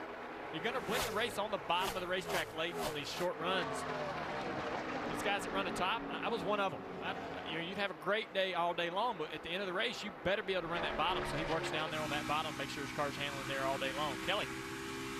Crew Chief Rodney Childers told me Kevin used to be one of the best at running up top, but now he just kind of prefers to stay away from it. They were really focused on keeping speed in this 4-car, running the middle. Kevin, by the way, knows that he has clinched a spot in the next round of the playoffs, but he's been asking where other people are running on the track and what kind of times they're putting out. Our lap times would compare to the guys that are running high. So the top got going there for a little bit, and it's like the 18 and the 88. And then it just went back away. And our lap times are better than theirs up there. Yeah, there's really nobody good up there at the end of it. They made an exception to the 9 car that they were fast running up top, but Kevin Harvick has been putting down some of the fastest lap times throughout this race. Yeah, Kelly, you heard his crew chief Rodney saying that he was really good at running the top. When I was teammates with Kevin Harvick, there he goes to the top, going to try to run the top. Kevin made it a point to go learn how to run the top. He just decided in one offseason, you know what, I got to be better at this. And immediately at the first downforce track, he was up there running the top, and he learned how to do it. So if Kevin decides he wants to run the top, he'll be able to go run it. If he wants to run the bottom, he'll be able to run the bottom. He can run anywhere he wants to run. It's just he prefers that bottom because of what you said, Junior. You get that late race restart, you need to be able to lock those left side tires in that white line and roll the middle. You know, we've talked a lot about these guys up here leading the race and the different drivers in the playoffs. One guy that's not in the playoffs, Paul Menard, the driver of the 21, first year with the Wood brothers. I think, you know, kind of a transition. Ryan Blaney leaves that car. Paul Menard comes over. There's been a few highlights over the course of the year, but I think we're looking for something to end the year on. And Marty looking pretty good today, running 7th, and I think running the 42 down a little better than the 42, just trying to find a little clean air to get by him. Yeah, they were just talking about that on the radio a moment ago. They said the 42's coming back to you. Paul has had speed at these 1.5 miles this year and working that high line very well. The highest running of the non-playoffs cars, just a little bit too free, but he's using that high line to his advantage, trying to get another spot around Kyle Larson. And here in the Midwest, those of you who are familiar with the name Menards, a home improvement company that was formed by Paul's dad, John Menard. as this race continues here for the 41 of Kurt Busch. Well, it's been a struggle for Kurt Busch, all the way back in 16th position right now. He is not happy with his race car. A few laps ago, here he is. See him trying to get off the corner and just no rear grip whatsoever. And you don't have anything to lean on, Parker. It's hard to be aggressive with that throttle. Exactly, Jeff, and he came on the radio and said, I about wrecked, screaming, and so his crew chief Billy Scott came back across the radio and said, all right, we'll put some wedge at the next stop. But it's just been a struggle on that 41 car. As you said, he just does not have the right rear grip, especially on throttle at the exit of the corners right now, to be able to keep up the cars in front of him.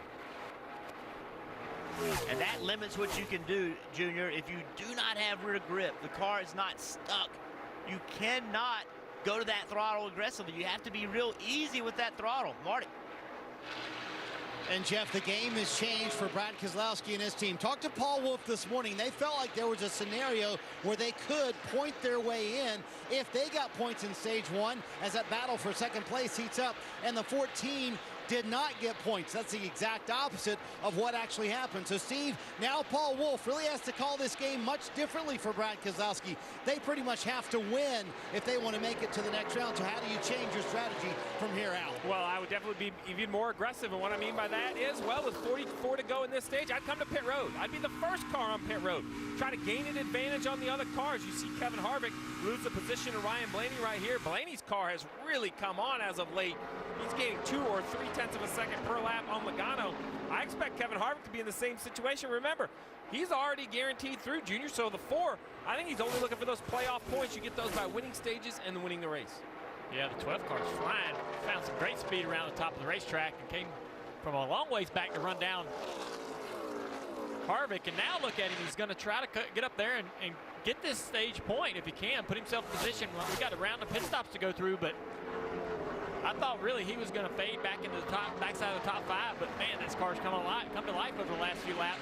And Junior, they told Logano, hey, you're going to need to move up. Here comes your teammate. Yes, Logano's moved up. Harvick's trying to get up there as well. I think Harvick and Logano both running that bottom have lost a lot of time to just about everyone in the top 5.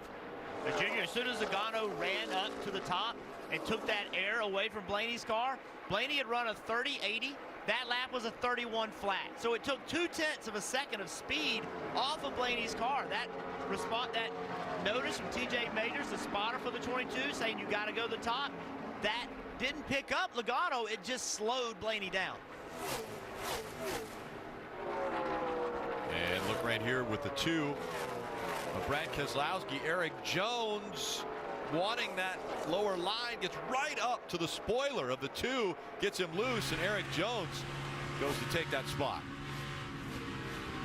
And once again, we're seeing the 78 of Martin Truex Jr. and Cole Pearn, his crew chief, doing a little strategy. They're the first on pit road, Dave. Rick, remember last time they did that, they gained spots. It was a net gain for them because they were on fresher tires earlier, running fast laps, while others were on older tires. They're going the right direction. Cole told Martin, we're working on it. We're going to have to work hard on it. They went back a little bit on air pressure adjustment last time, maybe a little bit more this time, Parker. Eric Almirola pits out of the top 5 here. It's going to be 4 Goodyear tires, Sunoco fuel for him. He was too loose to start the run, then he started to lose the center turn inside that car, so they're going to make a couple adjustments here, especially with air pressure, and you see that wrench going to the right rear right there to make that adjustment. Marty? Good first half of stage 2 for Alex Bowman. They were running up in the 6th position for much of that run. You see that damage on the right rear that they did pull out and fix earlier. Car was a little bit too tight center off, Parker. You see Clint Boyer in there. It's 4 Goodyear tires, Sunoco fuel. Also struggling being too tight and not able to get to the top line. His team's been pleading with him to get up there. Blaney has stayed out, but Logano has come to pit road now, so he relinquishes the lead. Dave. That's the 3 car of Austin Dillon go by, and now a 4-tire stop for Joey Logano. The car was really pretty good balance-wise that time, so just a maintaining of that spot, obviously taking the air away from the cars approaching him was the key. 4 tires and fuel, Kelly. The 4 car of Kevin Harvick pulling out of his pits. He was quiet on the radio and seemingly happy with the 4 car, so it was 4 Goodyears and Sunoco fuel for Harvick, Marty. Kyle Busch on pit road said the car's not too bad. It slides on the entry of 3. He said mostly he feels like that's because of the wind, a little bit too free otherwise, Dave. Ryan Blaney's car right below there, getting freer on exit over the course of the run, so they'll make an air pressure adjustment for that. to try to help Ryan, who is gaining on the leader before this round of pit stops. 10 of Almirola and the 41 of Kurt Busch, both getting hit with pit road penalty. The uncontrolled tire penalty for both of those teams. And look at how they'll blend out. You see the damage to the 21 of Paul Menard after having such a good run. Yeah, he had some contact with, I believe, the 6 car on pit road, trying to get out of his stall, and the 6 of Bain was coming in. And the 2 blending out, the 22 of Logano blending out. Here's the damage. Man, that did some big time damage to the 21 car. We're having such a great run today. That's going to bring him probably back to pit road. And there's the uncontrolled tire, the 10. It's got to be within an arm's distance of the crew member. Yeah, which really ends up being a timing thing, and that's exactly what we see most times, the right size where the penalty happens, Marty. Hey, Steve, you called it. We said Paul Wolfe would need to do something a little bit different. Well, here is something different, running longer than everybody else. They've been known to do this. So what they're trying to do here, hoping they can catch a caution in this window. It's a limited window, Steve, but Paul Wolfe doing everything he can to get this win and points. Yeah, and with 35 to go in the stage, Paul Wolfe should be able to run about 20 more laps. So Brad Keselowski will stay on the racetrack. Bird not like this, right? While he's losing time, as you see Kevin Harvick easily going to go buy him those new tires, it's a win. He has to win the race. He just knows he can't continue to follow guys down pit road. That was just to unlap himself, by the way. Harvick's not taking that pass for the lead. It's to get on the same lap that as Keselowski's running. And the huge penalty, Kurt Busch, uncontrolled tire. He is all the way down at 29th.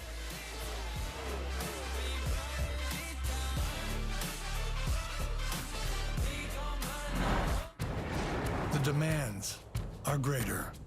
The expectations higher. The jobs tougher.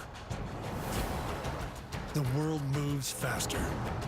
So we made your truck even more capable with legendary Hemi power.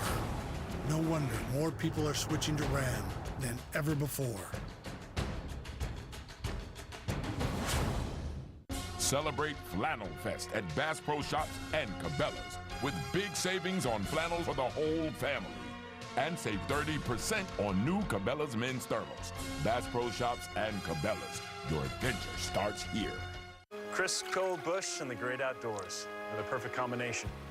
That's why Busch is partnering with the National Forest Foundation to protect America's backyard. And you can do your part just by cracking open a bush. A portion of each outdoor can sold will go towards planting trees. Cool. Just doing my part for the trees. Yeah, that's not quite how it works.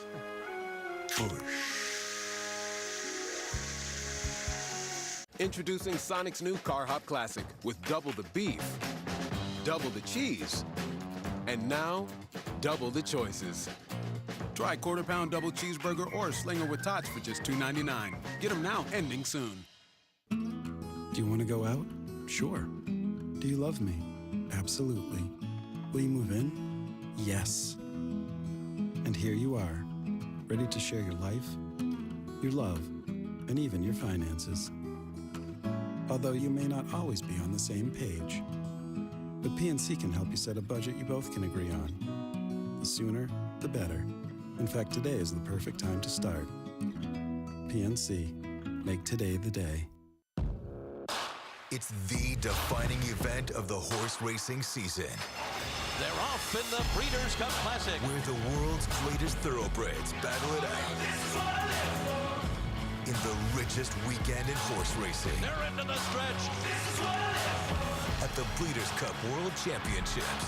Gun Runners on top of the world!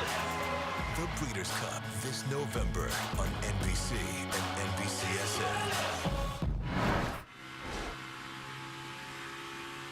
You're watching the Monster Energy Cup Series from Kansas Speedway. It's telecast presented by Outback Steakhouse. And a star-studded doubleheader this week on Wednesday night hockey. First, John Tavares and the Maple Leafs visit the Jets. Then Nikita Kucherov And the Lightning face the Avalanche. That's NHL on NBCSN Wednesday at 7 p.m. Eastern. And Burton, didn't I say that you had to mention all of the NHL names? There's times I don't listen for a reason.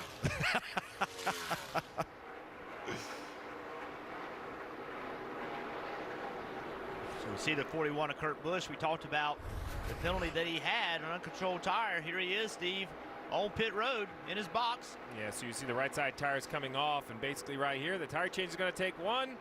It looks much like the penalty to the 10 as well. Same team, same type of penalty. The tire carrier was making the adjustment. Everybody leaves. That tire is definitely more than an arm's length away. That's uncontrolled. And this is something that NASCAR, I mean, the teams should know by now, right, Steve? I mean, they're not going to be lenient on this call. Every time I bring it up in any meetings with teams or with NASCAR, the garage area seems very crystal clear on what the rule is. You know, I know there's some fans that are not, they don't think it's a very popular rule, but it's there for a reason. You know, these tires are 75 pounds. They have to be taken care of. We used to see tires bouncing up and down pit road. This is something that the teams wanted, and the teams have gotten. 26 laps to go in stage 2. Keselowski still out front. Let's get a few updates. We start with Parker. Right, guys, you see Clint Bowyer right now running in the 15th position. His spotter, Brett Griffin, has been telling him where Keselowski is on the racetrack, trying to obviously unlap himself right now, being a lap down through these green flag cycles. But, you know, his crew chief, Mike Grigorevich, said something interesting to me today. He said, you know, I think the 41 is not safe. And now when you look at that playoff leaderboard right now, the 41 is out for the troubles they had on pit road. So he kind of called that a little bit and said, we're going to focus on our day because I don't think anyone up there is safe, Dave.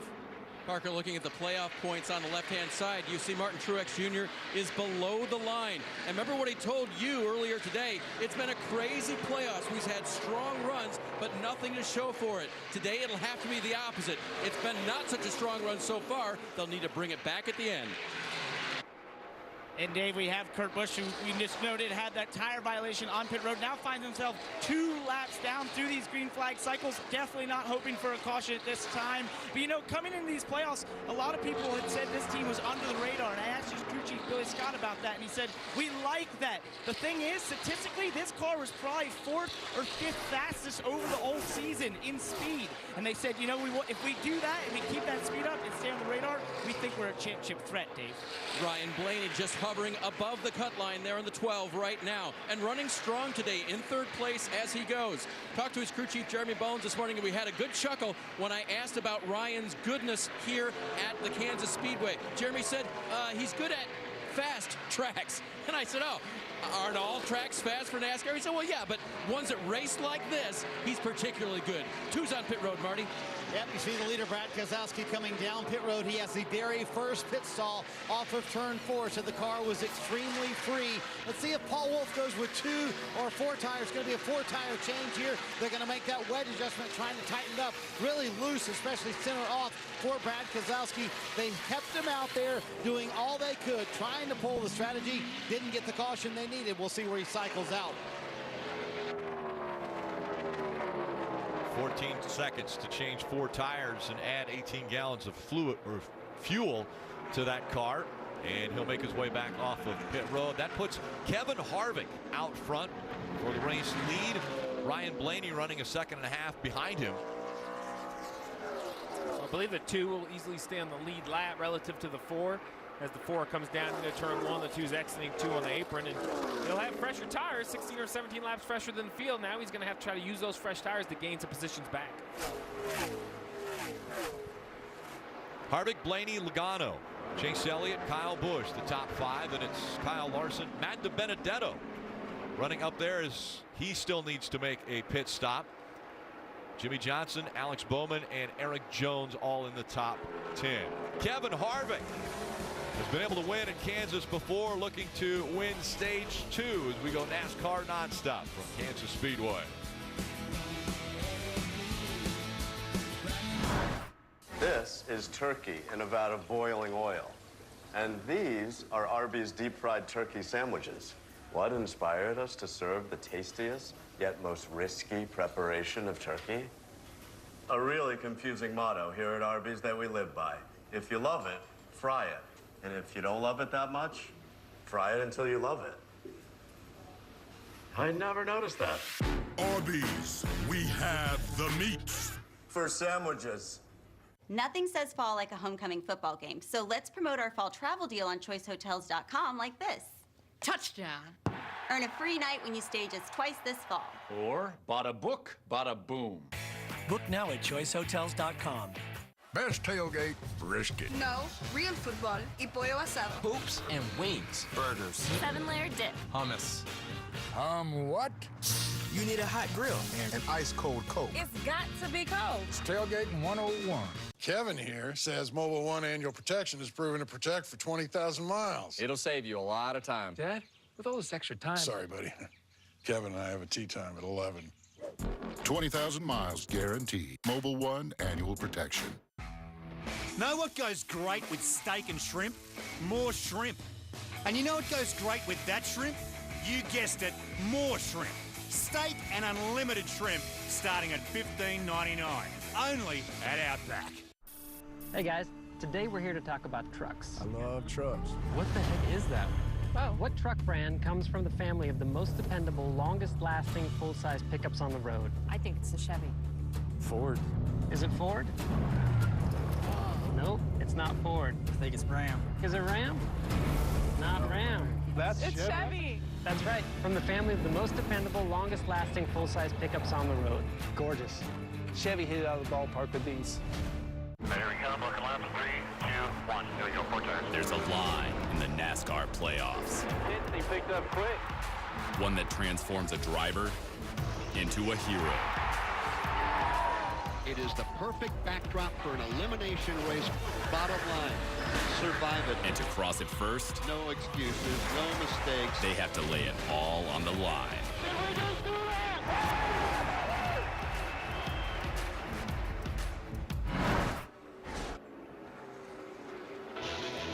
NASCAR on NBC is brought to you by Coca-Cola, the official fan refreshment of NASCAR. Chevrolet, the most awarded car company 4 years in a row. PNC, make today the day. And by Outback Steakhouse, Aussie rules. And the 14 of Clint Boyer, little communications as to where they should run on the track.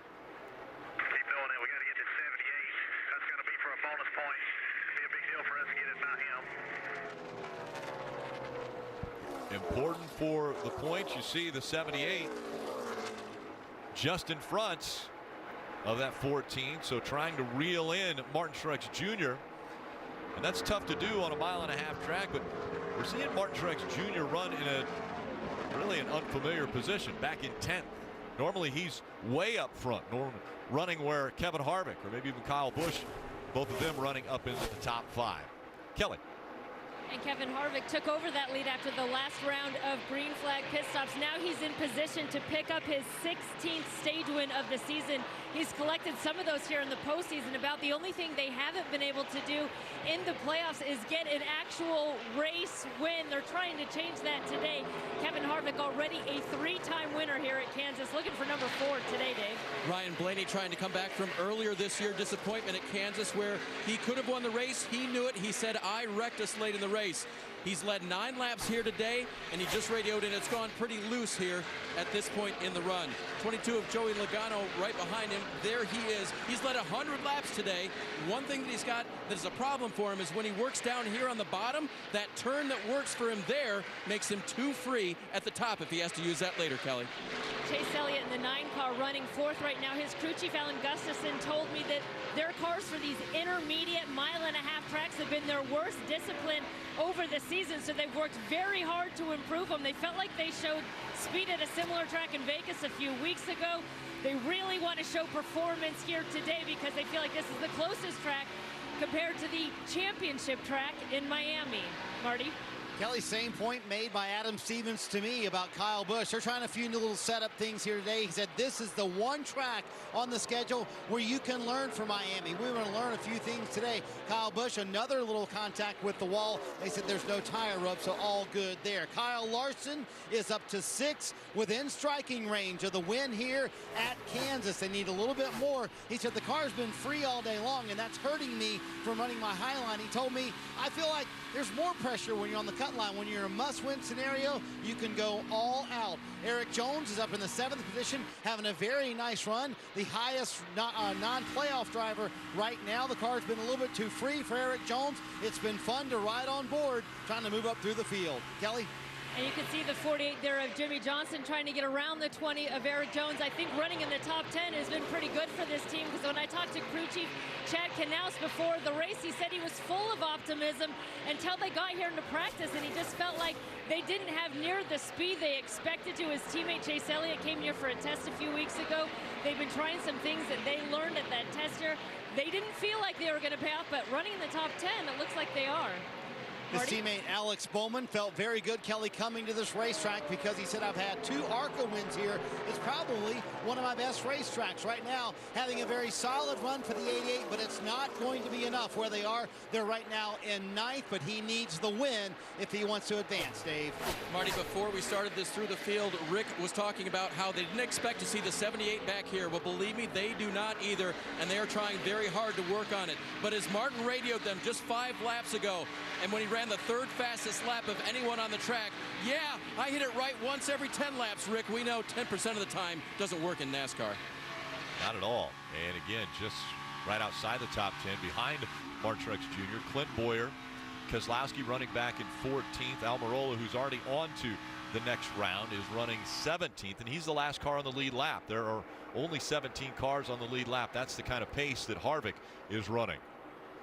We showed Menard having trouble on pit road on that last pit cycle, and he's continued to have issues on the racetrack. He's got a right front tire flat here, as that damage on the right front has caused him to come to pit road twice, doing terrible damage to the car. He's down 4 laps now. Was in the top 5 earlier. We've talked about these guys trying to get themselves a great finish for the end of the season. Not going to happen today, unfortunately. And it was just that little encounter on pit road that has completely changed Paul Menard's day. Now 5 laps to go in stage 2 for Kevin Harvick. Harvick, who was able to win the race earlier this year from Kansas, didn't win any of the stages. Ryan Blaney and Kyle Larson won stage 1 and stage 2 earlier this year at this racetrack. Kevin Harvick looking to get the stage 2 win if he can stay out front. Ryan Blaney in 2nd place, in position to earn some more stage points. Clint Bowyer in 11th, not in position to gain any extra stage points here to close in on the finish of this stage 2. Well, the 2nd stage has not been worse to any driver more than the 41 of Kurt Busch. He had that uncontrolled tire, caused an extra trip down pit road. You see Brad Keselowski going past him right here. Well, that's not for position, because Brad Keselowski's on the lead lap. The 41 of Kurt Busch is a lap down, back in 20th, and currently Parker only a point above. He came into this race 30 points above the cut line. I see the spin time disaster for Kurt Busch, but hey, Jeff, I want you to listen to this, because I think you're kind of a mind reader. Listen to what the 14 team was just saying to Clint Bowyer.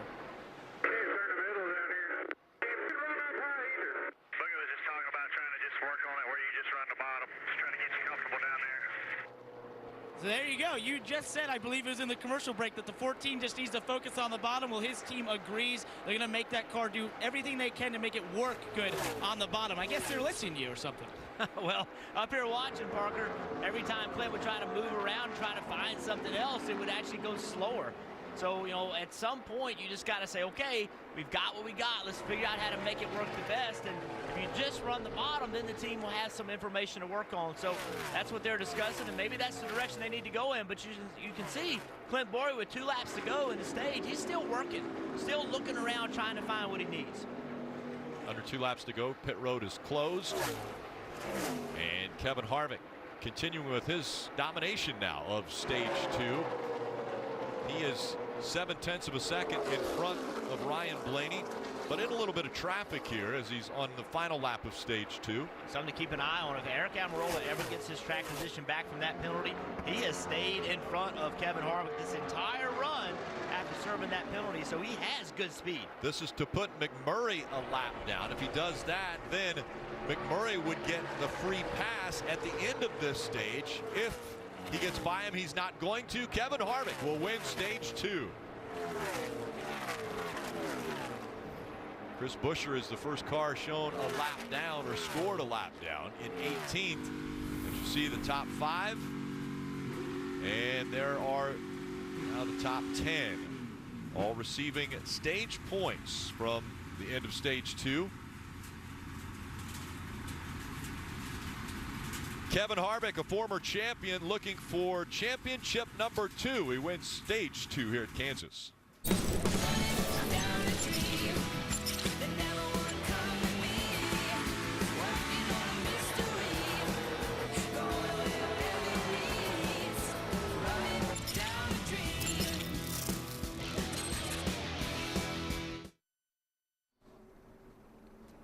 Monster Energy Cup Series racing from Kansas, getting ready for the pit stops at the end of stage 2. Harvick will be bringing the field onto pit road now.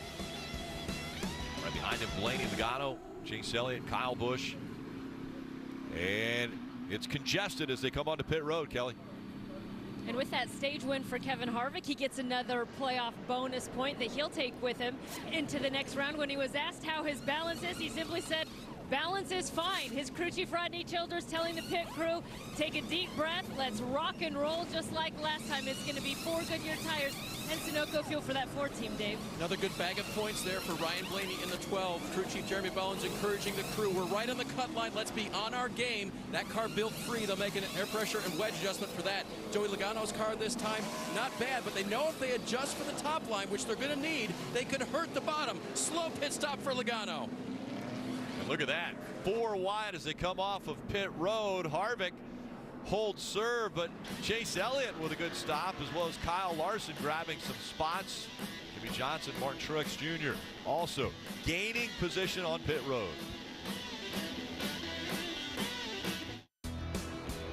And time now for today's Social Spotlight presented by Toyota. We go to Steve Letarte. Yeah, thanks, Rick. So earlier in the week, NBC Handles sent out this question. Toyota Racing wants to know, what is your favorite NASCAR-themed Halloween costume? Send us your answers. And they sent us some good ones here. So Jared, he said he was always Dale Earnhardt for Halloween. He sent us a picture, even while he's playing video games. Looks good right there, the old school steering wheel. I appreciate that for the video game. Justin here, he says 7 years. How about this? A homemade costume of Carl Edwards. You got to always love the heart. But I think the final one's probably my favorite. Mary said a crew chief. Looks to me like Mike Wheeler, crew chief for Denny Hamlin there in the FedEx outfit. All right, we're getting ready to come to the green flag here. A lot of things happened during that last caution. We saw Joey Logano lost several spots, came out in ninth place. Well, here it is, a right front. Watch the hose. It's hooked to the air gun. It gets caught right there on the splitter.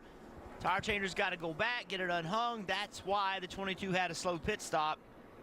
And then Ryan Blaney. We've seen this before on short tracks. Well, here we are. He wants to be in the outside lane, stops, lets Kyle Larson go by to give him the outside lane. He thinks that's going to be a better place to restart. And 2 by 2 once again. They come to the Geico restart zone. Harvick and Elliott, 2 drivers locked into the round of 8, leading this field.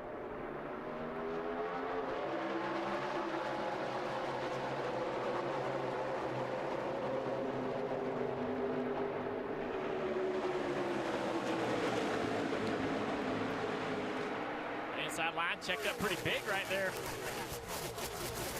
Luckily, everybody got through without any issues, but all of them, look at them all bottled up on the bottom, getting down in the corner.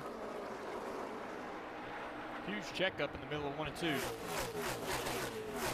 2 and 3 wide back here for position. And check out this red and black car at the back. That's the 41 car, Kurt Busch. Right now, he is the first car a lap down. That could be huge, whether he can get back in the lead lap, and his competition knows that. Right now, if you look at the points, it shows him out. But if he can get back in the lead lap and start passing people, that will move him up the chain and perhaps move Blaney or Truex or even Bowyer out.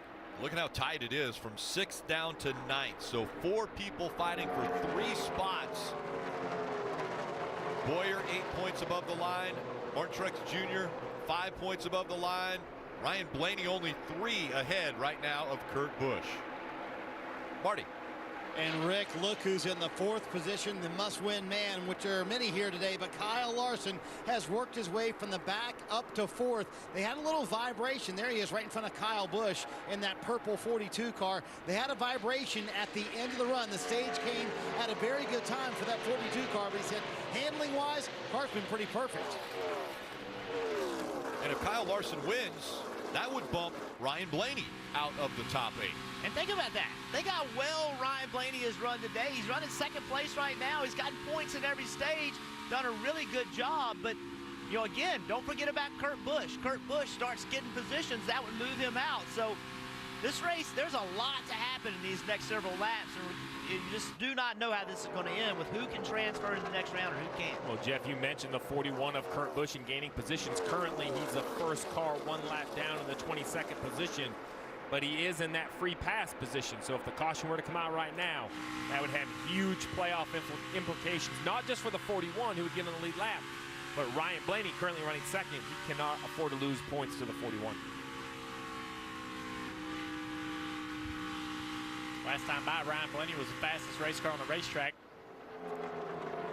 That time by just a little slower than Harvick. Talk about that checkup on the inside line on that last restart. We're going to take a look at that replay. The 42, the 48 right here. They get down in the corner, and the 9 really backs them up, and the 42 has to lift. That starts that accordion all the way back. All those guys real lucky. Somebody didn't get run over there. And that's why Ryan Blaney wanted that outside lane, because typically that's exactly what happens, is the bottom is the one that'll get bottled up and the top rolls. So Blaney, with that smart move on pit road, rather than being in the bottom and getting checked up, he was on the top and able to take advantage of it. We're riding along with Kyle Larson. He's struggling a little bit right here with Kyle Busch right on his bumper. Busch is going to go to the bottom. Larson just about 2 tenths off, 2 or 3 tenths off the leader. Just doesn't have the speed in the car. It's a backup car. They talked about how it's been on the hauler all year long. It doesn't have any of the upgrades that they've been finding throughout the season. And you're seeing the difference between a primary and a backup car right now. This is where it shows up on the racetrack, middle of the race, where you need that 2 tenths. Well, they say find speed, find speed, find speed. How do you find speed? Well, throughout the year, you find speed by making more horsepower and making more downforce. This car is not updated. I'm sure it has less downforce than their primary perhaps would have had. Staying in front of the 18, though, is Kyle Larson. Must-win situation for Kyle Larson, running 4th right now. He's going to have to catch up to Harvick, Blaney, Chase Elliott if he wants to contend for the win here today. And again, there's going to be another pit stop. They can't go all the way to the end of this race without getting fuel, tires again. So he has that other opportunity. Parker. Well, guys, I'm actually now down at the exit of turn 4, kind of the middle, maybe turn 3, 4, because this is such a cool view of the multiple grooves around Kansas Speedway. Because when you look behind me here, you'll see the cars coming, and then suddenly they disappear behind the wall. And actually, if we run up down there, we're going to run down there. Hold on, watch this. We get crazy here. We're going to get right up next to the wall. And when we get all the way down here, I can see into the cars as they go by. It's absolutely an awesome view here, and it gives you such a great perspective of how close they get to the wall and how much they're on edge. You see the 42 colors right there go by. That's awesome. And Parker, it's good to know that that lower body injury that you had from a week ago racing at Talladega has gotten better as you were nimble going down that hill. Appreciate it, yes. I just used gravity there to get down the hill as well. What a great view. Again, the cars get upwards of 200 miles an hour as they go into turn 1, about 195 as they enter turn 3, but they're carrying a lot of speed right up against the wall that Parker just showed us. And we've been following the Clint Bowyer story all day long. It's been up and down all day long. You can see Clint Bowyer, he has lost 3 spots in the last couple laps. You can see he's trying to find something. Jumps up to the middle of the racetrack. Eric Jones jumps underneath him, all but touch each other. Clint Bowyer's struggling right now. He's gone all the way back to 14th place, Parker. Right, and he's actually been complaining about the left front right as the restart happened. If you look there, you see that little bit of damage on the left front as he gets passed there by Kurt Busch. He's been complaining about that. I'm not exactly sure where it got hit on the restart, but he's been complaining of that damage, and it's just not able to turn right now with that damage on the left front. And because of the points, gained in stage 2. 2 more drivers have clinched, the 18 of Kyle Busch and the 22 of Joey Logano. On to the round of 8.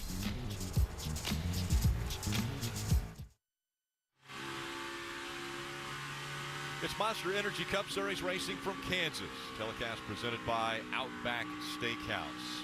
Well, Monster Energy Cup Series playoffs, they are coming to Martinsville Speedway next to start that round of 8. Everyone will be fighting to win the coveted grandfather clock for winning at the paperclip. Well, the playoff pressure definitely is on. You don't want to miss the action. You can visit NASCAR.com/tickets to join us at Martinsville next week.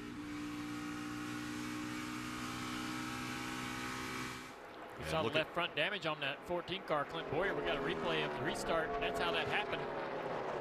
Because all those guys are getting bottled up on that inside line. Some of them are trying to get out of it, get up in that top groove. And Jimmy Johnson moves up with the 14 on his right rear quarter panel and gives him some left front damage, knocks the leather off the tires. Bends the left front fender on Clint Boyer's car right at the 12 o'clock mark. Those two have kind of had some history today already, battling for position in at the end of the stage. Clint's very lucky that it has not affected that tire. Yes. It brought him to pit road.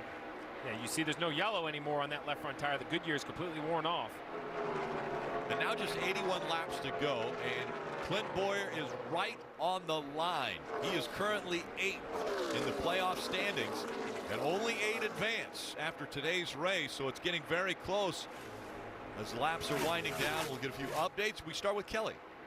And we start at the front of the pack with Kevin Harvick, part of the so-called Big Three. And when I asked Rodney Childers how he felt they stacked up lately against the 18 of Kyle Busch and 78 of Martin Truex Jr., he said, I feel really good about the position we're in. Sure, we haven't won for several weeks, but we've been leading a lot of laps, winning stages. 6 straight years Kevin Harvick has won in the postseason. If he can do it today, that'll make for 7. Dave? Ryan Blaney keeping his head in the game when he was unable to win that first stage earlier today. He shouted on the radio. They got him back into it, reminded him a long way to go. The 12 car is still fast, and he can still make it to the round of 8, Kelly. 2 wins already for Chase Elliott in this 9 team, and crew chief Alan Gustafson said that has got to give him a lot of confidence as a driver. And he said, I feel like we have good enough race cars right now where we can continue to put ourselves in contention to win. You see him trying to make the move there for second, Rick. Trying to take that second spot away. Chase Elliott at the bottom of the racetrack is going to make the pass, but here comes the 12 with the momentum. Will he cross him over and try to take the spot back, or stay right on his back bumper? I think Blaney showed a lot of patience right there. I think Blaney knows that Chase Elliott's a little bit quicker at this time in the race and just decided not to push the issue. Yeah, Chase is making some great time. Blaney has too. Both these guys were catching the 4 car of Kevin Harvick. Looks like Elliott obviously quicker. Now with clean track in front of him, with Blaney out of the way, you see Larson back there closing in on this with clean track. And this 9 car of Chase Elliott run down Harvick. Chase really hasn't been toward the front of the pack all day long. He's been hovering around 5th place. But starting to really show some speed here on this long run. Yeah, right behind Ryan Blaney, the 42 of Kyle Larson in that must-win situation. You see -27, even running where he's running. There's no path for this 42 to get in on points. He has to go to victory lane to advance. Yeah, behind Kyle Larson, the 18 car. Guess who's been the fastest car the last 3 laps? This guy right here running the very top of the racetrack. He has been the fastest car. So you talked about Elliott running Harvick down. Well, Kyle Busch, he's running everybody down right now. We knew Kyle Busch, Kevin Harvick would be fast. Well, Harvick is out front leading the field at Kansas.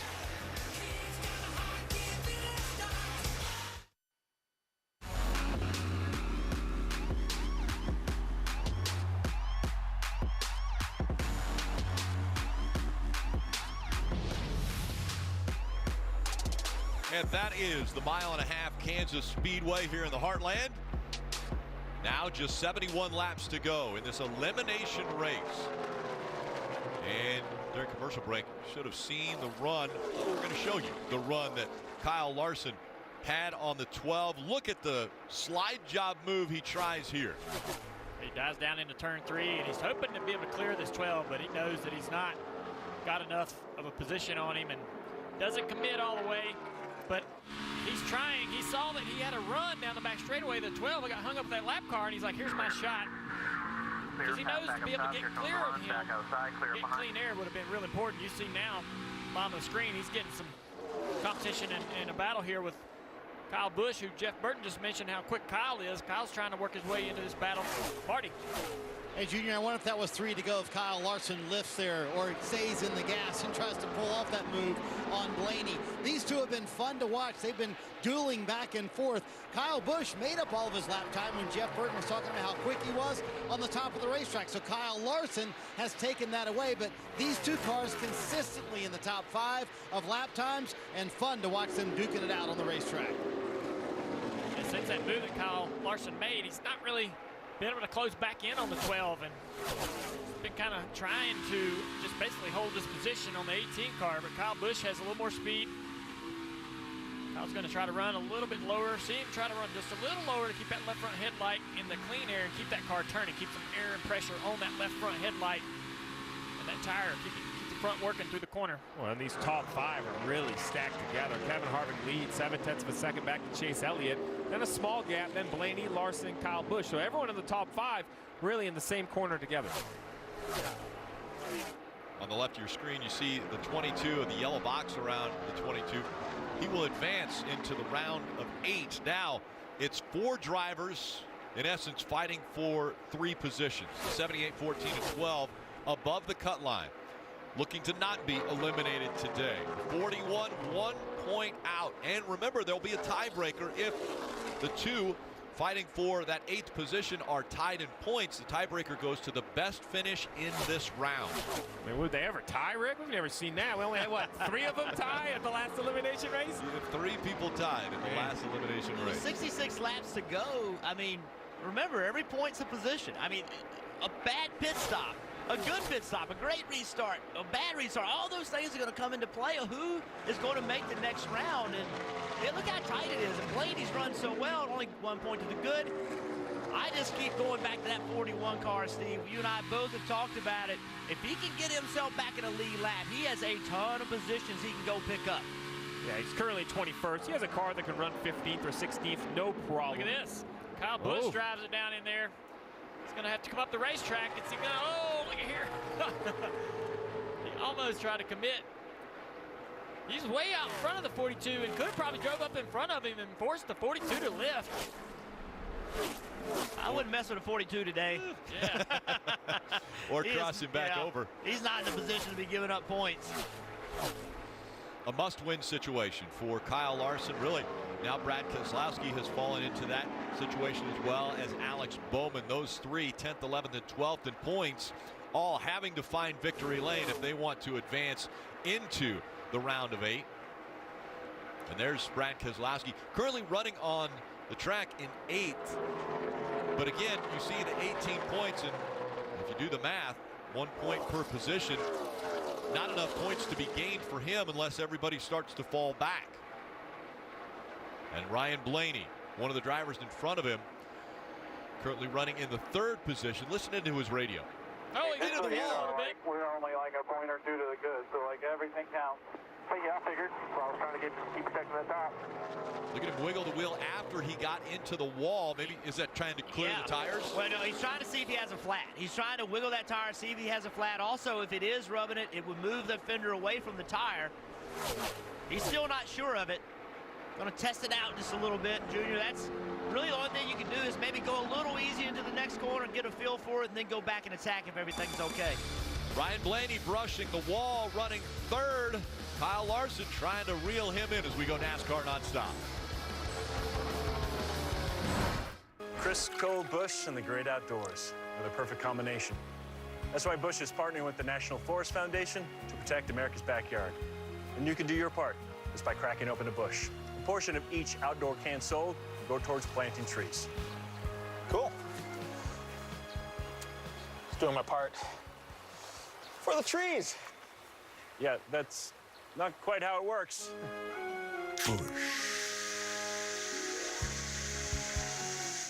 Some restaurants say you should drink your meals. Well, America deserves better. At Carl's Jr. and Hardee's, choose from a variety of full-flavored all-star meals starting at $5. Get a real meal, paid for by Carl's Jr. and Hardee's. Best tailgate, brisket. No, real football y pollo asado. Hoops and wings. Burgers. 7-layer dip. Hummus. What? You need a hot grill. And an ice-cold Coke. It's got to be cold. It's Tailgating 101. I can't believe it. That everything sticks to Stefon Diggs' hands? No, I can't believe how easy it was to save hundreds of dollars on the car insurance with Geico. Cool, huh? Yeah.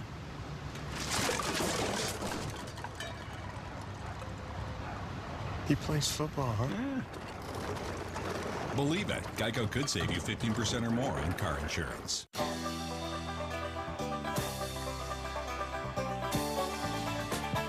Eastbound and down, load it up and truck it. Are we gonna do what they say can't be done? We've got a long way to go and a short time to get there. I'm eastbound, just watch old bandit run. Whatever party you got going in the back, we got the business up front. Over 70 years, she's hosted 139 NASCAR Cup Series races. I think we'll see the sparks fly again today. And seen 51 different winners. It will be Richard Petty by half. Earnhardt will win. Kyle Busch is the winner. In all the world, there's only one Martinsville. Look out, Truex is around. Don't miss the beating, the banging, the excitement of the first Data 500. Tickets to the October 28th race are going fast. Call 877-RACE-TICKS or visit martinsvillespeedway.com to purchase your playoff tickets today. NASCAR Monster Energy Cup Series Racing. Kansas Speedway, it's the Hollywood Casino 400. And only 56 laps to go. Kevin Harvick out front. There's the gap back to second and Chase Elliott. Kyle Busch has moved up to third and trying to close that gap. Kyle Larson was able to get in front of Ryan Blaney, and Ryan Blaney hit the wall once again. So a tough situation for Blaney, who was fighting to stay above the cut line, and now he is 3 points below that elimination line. Well, Rick, we talked about gambling, trying to win a race, trying to make it to the playoffs. The 42 of Kyle Larson, the first one on pit road, Marty. How about the call by Chad Johnson to come to pit road first? He didn't say a word on the radio until Kyle Larson was entering turn 3, and then the quick reaction by the driver. He said the car very good, just a little bit too free, a very small air pressure adjustment, a little bit longer on the left front there. We'll see if that costs him time on the track. Now it's a chess match, move, counter move. What crew chief is going to make a counter move? What playoff contender will come down and try to counter what the 42's done? It looks like the 78 will come, but he was running behind the 42. I'm waiting for Harvick, Elliott, Kyle Busch, one of the leaders, to decide if they're going to pit. You mentioned the 78 on pit road now, Dave. Rick, they've improved the 78. Could have a little bit more adjustment here for him. The best thing he's done, though, is changed how he's racing the track, backing up his entry and putting down the gas sooner in the middle of the corner. Parker? Yeah, Clint Boyer's team. Clint Boyer's been asking his team to fix that left front damage if they could under these green flag stops. They're going around the right side there, make some adjustments as well. It's going to be Ford Goodyear tires and maybe see if they can fix that left side damage, Kelly. Leader Kevin Harvick also coming to pit road. He's been very quiet on the radio. He seems to have been pretty happy with the balance of the 4 car for much of this race. Ford Goodyear tires, Sunoco fuel.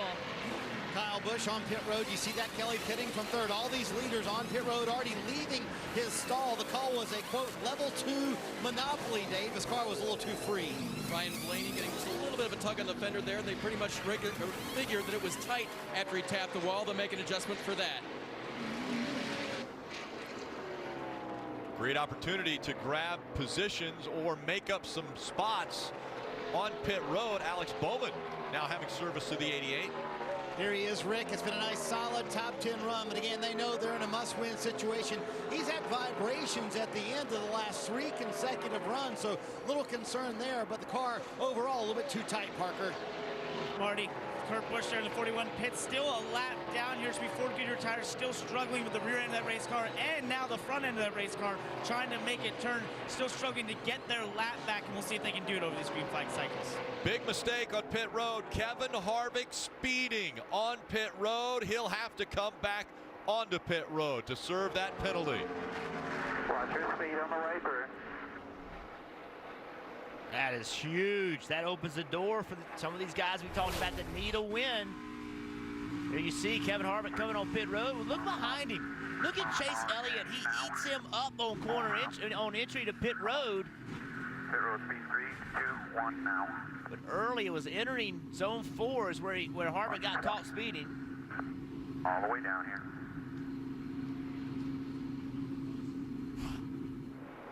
And a speeding penalty after Harvick had been pretty dominant in stage 2 and then the start of stage 3. 76 laps led already, but speeding penalty is going to negate all of that ground that he was able to cover and get in front of these title contenders. Now you see the little battle here between Larson and Kyle Busch continuing. It's a big battle. These guys have been going at it right, left for the last 2 or 3 laps.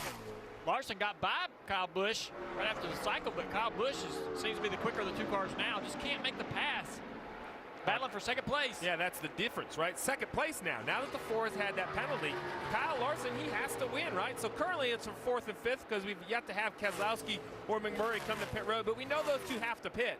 So we assume Chase Elliott will take the lead at that point. So Kyle Larson has to fight off the 18, hoping the 42 will finally come in, Marty. And guess who the leader still is? Brad Keselowski. Paul Wolfe throwing a Hail Mary here. Again, running long, hoping for a caution. They have about 20 laps here they can play with. If they get that caution, they're in the ball game. But otherwise, Brad Keselowski, Paul Wolfe doing all they can. They know they're in a must-win scenario now. This is really Paul Wolfe's only chess move that he can make, Steve. Well, Marty, and the window of opportunity for the 2 is actually bigger than you think. He would love to get a caution as he's a leader, right? Has most of the guys a lap down. That would be great. But even if he comes to pit road, as you see Kyle Larson unlapping himself just after his pit stop, Rick, as long as he stays on the lead lap, which he should, he'll have the freshest tires. He could probably then choose to stay on the racetrack and still gain track position. So I like this call by Paul Wolfe. He has really no choice, but I like giving his driver at least a chance of advancing.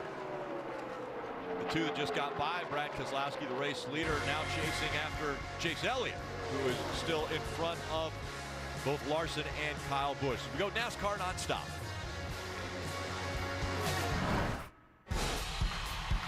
When I'm on tour, I live for that moment when the lights come up, we hit the stage, and the crowd comes alive. My shows are all about energy. I feed off my fans, and they feed off me. To keep my battery charged, I grab a 5-hour energy shot. It gets me back to 100% fast. I want to give every show all I've got because my fans deserve nothing less. 5-hour energy. Get back to 100%. McDonald's new Trick Treat Win game. With 1 in 4 odds of winning instantly, you won't need luck. So don't miss out. Winner! Win your share of over 100 million prizes. Play Trick Treat Win.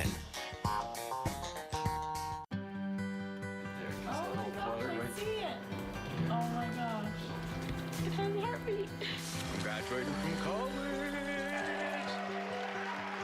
Whether it's a big thing, small thing, or something unexpected, PNC will be right there when you need us.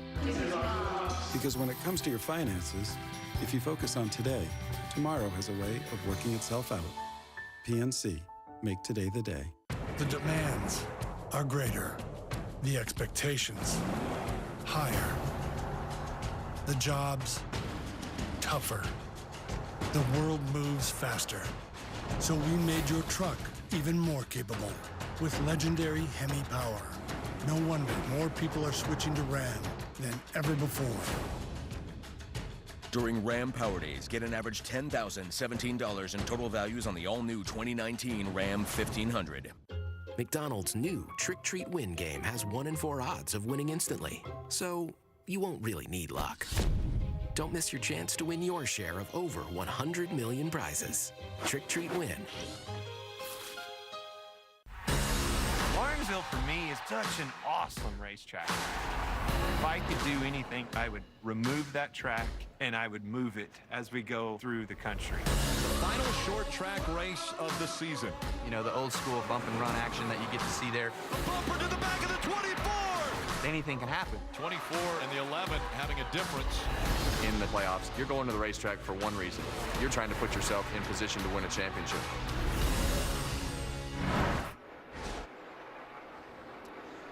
sure to join us weekdays at 5 o'clock on NBCSN for NASCAR America. It's must-see TV because moments like what happened on Friday happen on a regular basis. Listen. Hey, go ahead and do us a favor. Will you read the promo for Yes, are Sunday you Night ready? I'm Football? going to give it a try. Sunday Night Football is coming to Kansas City, baby. Showtime. Patrick Mahomes and my Chiefs host Andy Dalton and the Cincinnati Bengals at Arrowhead. Coverage starts at 7 Eastern with Football Night in America. Kickoffs at 8:20, only on NBC, and you can bet your butt I'm going to be there. Awesome. Yeah, that's right. A Kansas City Chief fan, a Kansas native. Clint Boyer, always entertaining. And, of course, NASCAR America, always entertaining as well. Steve? Well, you saw during NASCAR Nonstop, the two of Brad Keselowski decided to come to pit road. I was a little surprised. I thought he would run 5 or 6 laps longer, trying to catch that lucky break, trying to catch a yellow. All I can assume is that Paul Wolfe felt they were giving up too much time. He did not want to pit and come back on the track a lap down. That could perhaps give up the chance to win a race. Still 40 to go. If you have yellows, anything could change. But currently, Brad Keselowski back on the track in the 12th position. 42 car of Kyle Larson, we're hearing, may have gotten in the fence just a little bit. Copy that. In front of the 18.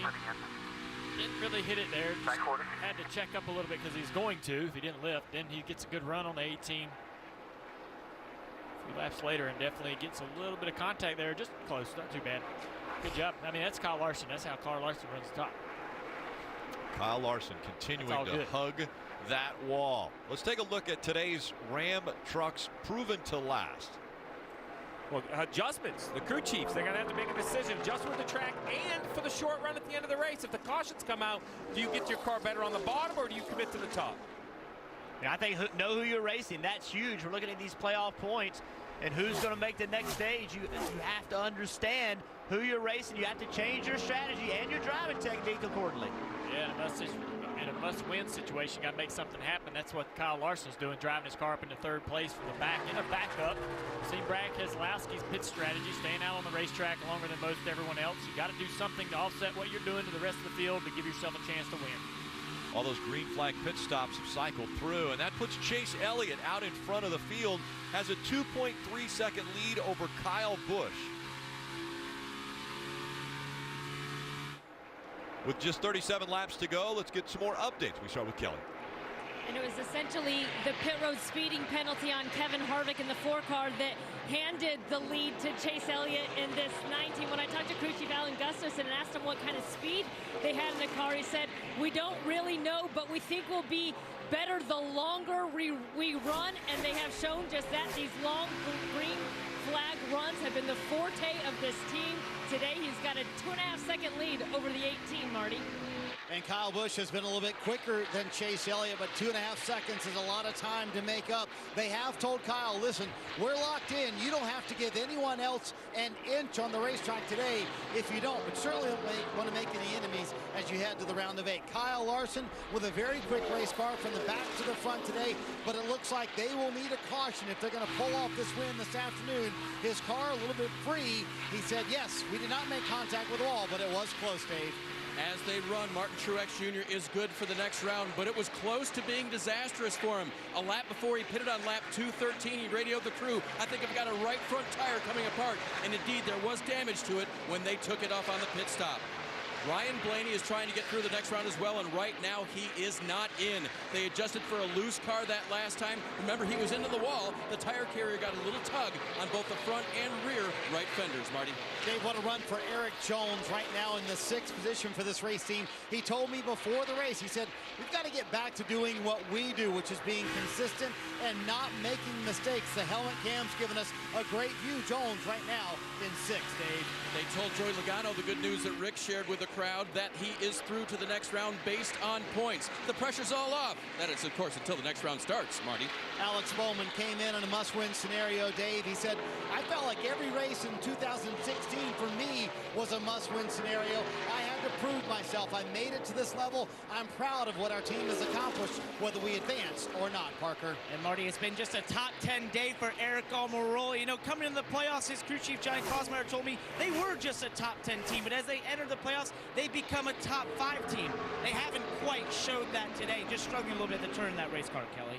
It's been a couple of weeks since it was announced that Jimmy Johnson and crew chief Chad Knaus, it was announced that they would be going their separate ways. It's been an emotional couple of weeks, according to Jimmy Johnson, and Chad Knaus told me that they're going to try to keep that 48 team intact as much as possible. He said this group is working so well together. Even though we don't have all the results to show for it, they've been doing a great job as a team, Marty. Kelly, you saw those fresher tires for Brad Keselowski come into play there as he passed Jimmy Johnson now into the top 10. You got to give a tip of the cap to Paul Wolfe. He swung for the fence a couple of times today on strategy. Speed-wise, just hasn't been there with a 2-car today. Running top 10 right now, but they're going to need some help, Kelly. Austin Dillon and this 3-team running 12th right now. They're one of the teams that came here for a test a couple of weeks ago. Crew chief Justin Alexander told me they felt like they learned a lot of things that they could apply to this race. But when I talked to him this morning, he said it didn't feel like they had the speed they were looking for in this car. They made some changes overnight after qualifying 23rd, running 12th right now, Parker. Clint Bowyer, who's running 13th right now, has been sort of a fringe top 10 contender all day. We showed you that damage he got on the left front. The team did their best to kind of roll that fender out a little bit under the green flag. But you know how tense it is down here? For about the last 20 laps, his crew chief, Mike Bugarevich, has been standing, watching that car go by lap after lap. It's intense down here, Dave. One of the hardest things to do is keep racing hard once you've been eliminated from the playoffs. The 11 car of Denny Hamlin's been doing this, but remember this restart? Hamlin does. That's when he got accordion and into the back of Jamie McMurray's car. The team had to repair the car on pit road. They did a great job with it. He's on the lead lap. The car is tight with that damage, but he's running well. Kelly? Kevin Harvick and this Ford team have looked so strong throughout the playoffs. The only thing they haven't been able to do is close out with a race win. It's been for a myriad of reasons. A couple weeks ago, it was a broken valve stem. Last week, it was a shortage of fuel. And now this week, it was a pit road speeding penalty that has Kevin Harvick, after winning stage 2, back in 15th, Dave. Ryan Newman, former Kansas Speedway race winner, is running back in the 16th position and on the lead lap. The problem for him today, just no speed. He radioed that into the crew. Hey, car handles fine. I just can't catch anybody. Great job, you guys, getting through all the lead lap cars. Again, those are the top 16. Kurt Busch not on the lead lap and not in position to get the free pass.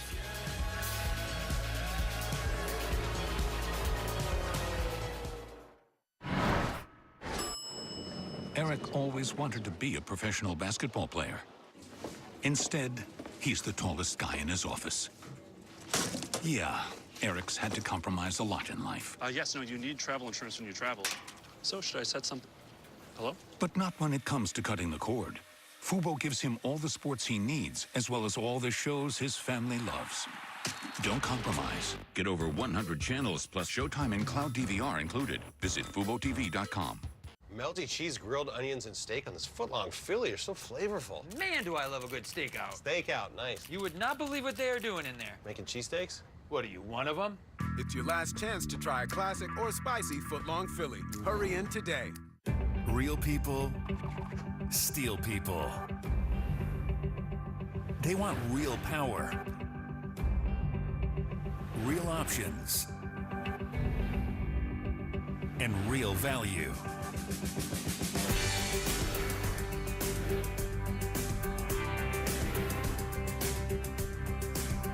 This fall, get a real solution. Get a Steel. Nothing says fall like a homecoming football game, so let's promote our fall travel deal on choicehotels.com like this. Touchdown. Earn a free night when you stay just twice this fall. Or bada book, bada boom. Book now at choicehotels.com.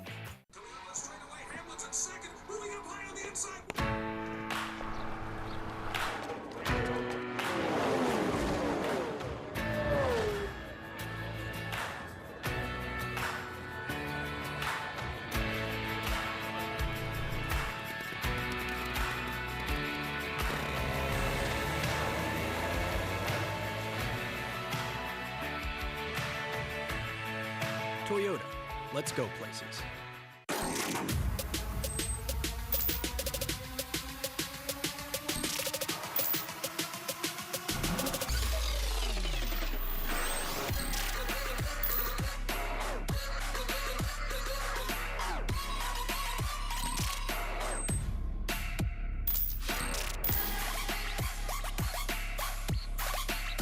Opening weekend, November 9th, 10th, 11th. Buy the best Can-Am 500 seats early at ismraceway.com.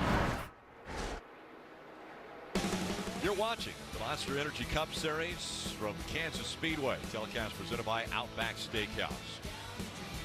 Let's take a look at today's Toyota driver updates. Kyle Busch currently running in the second position, the highest running Toyota. And Martin Truex Jr. in fourth, Eric Jones in fifth.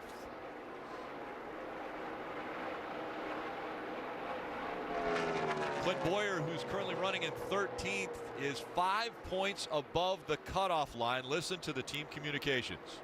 In a good spot to be in. That 41 car only needs 2 positions to catch us the points. Yeah, we're in trouble here. Yeah, he's not, it's 5 points to the good right now, but the problem he got behind him is Denny Hamlin. Look, he has a little issue there. But Denny Hamlin is coming. Get her wound up. Denny Hamlin and Kevin Harvick are coming. Yeah, there's 48's been in defense. Damage to the right side of the 48, and the 14 checked up a little bit there. Some heavy damage right there. Pretty hard contact. And that's a position for Bowyer. Yeah, it could be a position for Bowyer, but it may be a position for everyone else also, so it may not matter. Right. We'll see what kind of damage, see how quickly they can get out. Maybe they could get in front of Kurt Busch, which would help. Yeah, it's not a position for the 12 car, who is out of the, in ninth place right now in points. And this is what I was talking about. Hamlin's coming, catching Bowyer, and behind him, his teammate Kevin Harvick is coming as well. Those 2 positions are something Bowyer could lose here shortly. There are 14 cars now on the lead lap. And I mentioned earlier, Kurt Busch is not on the lead lap and not in position to get the free pass. He's currently 18th, not the highest lap down scored car. I think that may be Clint Bowyer's biggest concern is if he gets lapped by Chase Elliott. That would maybe prevent him from gaining any other spots. So Kurt Busch that you just mentioned, Rick, right? He's a lap down, but there's some other cars he's racing. But Chase Elliott is only about 3 seconds behind Clint Bowyer. I think he'll get to him before the finish of this race. You talked about Chase Elliott only being 3 seconds behind Bowyer. Well, Kyle Busch has cut this lead. Kyle Busch was 3 seconds behind not long ago, and now he is 1.5 seconds back. Now, Kyle had Chase had a little bit of traffic to go through, but Kyle had to go through that same traffic. But now he's caught Newman, and we know what that's going to mean. It's going to take a long time to get by Newman, but this lead's been cut. Kyle Busch has been faster, and he's there. Ryan Newman moving out of his way. Marty. And I think Kyle Busch is a little frustrated that everybody seems to be running the top. Hard to get around people, but the 31 letting him go certainly played into their favor. Behind him, Kyle Larson is saying there's debris on the backstretch. Of course, they need a caution because they need this win. A caution would reset things and give them a shot at that. Every driver who needs a win is, I'm sure, going to see something on the racetrack that they want to have a caution come out for. Kyle Larson has been running right up against the fence when he's going through the turns, trying to get as much speed as he can, doing everything he can. He knows he has to win this race if he wants to advance into the round of 8 and have a shot at the championship. They've done an incredible job. I mean, he's right there, just a couple seconds behind Kyle Busch and the leader, Chase Elliott. They've got a whole straightaway on 4th place, Martin Truex Jr. And he talked about the situation that Bowyer was in with Chase Elliott coming at him, trying to put him a lap down. The best thing he could do is if Kyle Busch could catch Chase Elliott, those guys get racing. Again, Kyle Busch cut another couple tenths out of that lead. There he is. You can see it. Close it up. Let's go to the 14 radio and listen in. I'll be honest with you, I'm hoping for it to go green here to the end. The way our restarts have gone, I don't want to rely on that. Yeah, that's the spotter, the crew chief talking. Clint Bowyer's not hearing any of that, but yeah, they're just talking. That's anxiety. That's what that is. They're talking to each other. They're nervous, man. I don't blame them. I'd be nervous too. They got 2 good cars behind them, trying to run them down. That would be 2 spots. Hamlin and Harvick behind him. And then he also has to worry about Chase Elliott. Chase Elliott is just a couple seconds behind Harvick, Hamlin, and Bowyer. And Chase Elliott, race leader, could put them a lap down. Chase Elliott, I know he'd like to lap these guys, but his mirror is growing with Kyle Busch. The lead now under 1 second. Lap after lap, Kyle Busch gaining a tenth and a half. And you see right there the line difference. Chase Elliott a groove or so off the wall. The 18 of Kyle Busch right against the wall. The gap now 0.8 of a second between Chase Elliott and Kyle Busch. That's for the race lead. Potentially the win as they go to 12 laps to go from Kansas. Points on the left side of your screen. The top 8 will advance. This is elimination race. It's going to come all down to traffic right here, Junior. I think it's all if Chase Elliott hits traffic at the right time. I think Kyle's a little better. I'm not sure with 12 to go he can run him down unassisted, but everyone is running the top, even the lap cars. You see right in front of Chase Elliott, the 13 of Ty Dillon occupying the top lane. Yeah, if Chase catches those cars on corner exit, that's where it can cost him a lot of time. If I'm Chase Elliott's spotter, I'm watching that 18, and I'm allowed Chase to run his line up to a point. If that 18 gets too close, I'm going to give him that information of where that 18's at. Hey, he's right on the wall. Put your car where his is to dirty up that air for that 18. Force that 18 to try another line. Try some other way around. And now Ty Dillon stays right in the line that Kyle Busch was going to try to run, and that slows down the 18 just a bit. What a run Chase Elliott is having. Coming into this season, he had never won a race. Then Watkins Glen, he gets his first win. His second win comes at Dover earlier in this round, and now he's trying to fight off one of the best in the sport in Kyle Busch. Well, he's going to have to do some fighting because Kyle Busch, even having to go around Ty Dillon, he still ran faster than Chase Elliott that lap. Kelly. And crew chief on the 9, Alan Gustafson, told me they've spent a lot of time working with Chase to run up high, run up against that wall. And just as you guys guessed, his spotter, Eddie DeHaan, telling him exactly where the 18 is running, said he's rim riding at both ends of this racetrack, Marty. Adam Stevens coaching and encouraging Kyle Busch every lap. Tony Hirschman, his spotter, right behind Chase Elliott. He's telling him how that gap is closing every lap. Kyle Busch certainly gaining, nothing to lose. They've already advanced, just like Chase Elliott, trying to close up that half-second gap. So, yeah. Junior, I think what's really important right here and what's difficult for Chase Elliott, he hadn't been running right against the wall. Kyle Busch has. Chase Elliott will have to immediately get there and find speed. Yeah, absolutely, but it's going to get tougher for Kyle. He's going to get in the wake of that 9 car as he gets closer to it. He's not going to have quite the downforce as he gets right here. Anywhere closer here, not going to have quite the downforce, but he's going to try. He's just got to be careful. Keep that right rear quarter panel off the wall. Don't clip the wall. As soon as he clips that wall, it's going to take all the side force off that car. It's going to give up any chance he has to win. He's got to run right on it. A win will give him 5 more bonus points, 5 more playoff points that will advance into that round of 8. That's what Chase Elliott needs. He needs more points at the start of the next round. He wants to get in front. He wants that 3rd win of his career, but he knows he's got one of the best in the sport right behind him, and he is closing the gap. It's now 0.3 of a second, the separation. Look at this move by Denny Hamlin. Denny Hamlin gave Chase Elliott at the top of the racetrack, not wanting to get in the way at all. But you see that move right there by Chase Elliott running down the racetrack. That helps Kyle Busch a little bit. That puts air back on his nose. Hey, and don't look now, guys, but as these two battle, if they can get side by side, let's not forget what today means for this guy, the driver of the 42, Kyle Larson. He has closed into 1.3 seconds behind the leader. That's a lot with 6 laps to go, but if Kyle Busch and Chase Elliott can get side by side, that may open the door for Kyle Larson. And don't forget, in front of this group is Clint Bowyer. And you heard his crew chief a minute ago say, I hope this thing goes green. There's Clint Bowyer. He cannot afford to get lapped with only 5 laps to go. Kyle Busch not able to close in. A little bit slower than Chase Elliott that lap, but the fastest car on the track, Kyle Larson. Oh, he's coming. I mean, he is not just the fastest car. I don't need to see timing and scoring. I can see it out the window. He is gaining car lengths on both ends of the racetrack. Is there any chance he was saving some cars, saving some tire for this long run? Right up against the wall is Kyle Larson. We've seen him pull the slide job. He has been able to make the pass when everyone else is running right up against the wall. Can he do it today to get the win? He has to have a win if he wants to advance into the round of 8. Now, 4 laps of racing to go. Is there enough time to catch these two? With only 4 to go, if he were to catch Kyle Busch, he cannot mess around. He would have to immediately go and try to pull that slide job, get very aggressive. He cannot mess around if he's going to try to win this race. Barely out of the gas. He gets right back into the throttle. Coming back out of 4. This time around, 3 laps to go. Under 5 miles left in this race. 3 to go.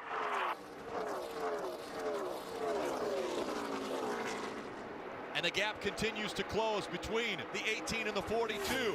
But the gap between the 9 and the 18 has stayed the same. A little over a half a second. Chase Elliott, what a year he has had. Now holding off Kyle Busch. Coming up on the lap traffic in front of him, he's got Kevin Harvick in front of him, who was one of the best cars all day long. Will Kevin Harvick hold him up? Now, under 2 laps to go. Chase Elliott's done a great job of finding some extra speed in his car. When Kyle Busch brought the pressure to him, Chase Elliott responded with about a 1/10 of a second. Chase maybe saving just a little bit, waiting for that to come, and then once it happened, he went off and is driven away from Kyle Busch. He's picked the pace up now as he works his way in front of the grandstand. 1 lap to go, presented by Credit One Bank.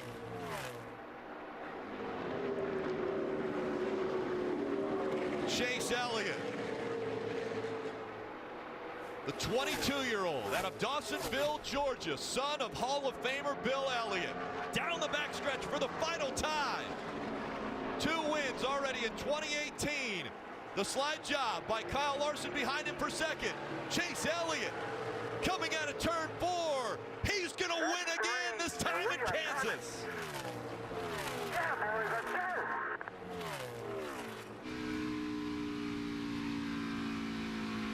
If you need momentum to win a championship, nobody has more than Chase Elliott and the 9 team. Second career win a couple weeks ago, 3rd career win this week. They brought their best in the playoffs. And guess what? The sirens sounding again in Dawsonville.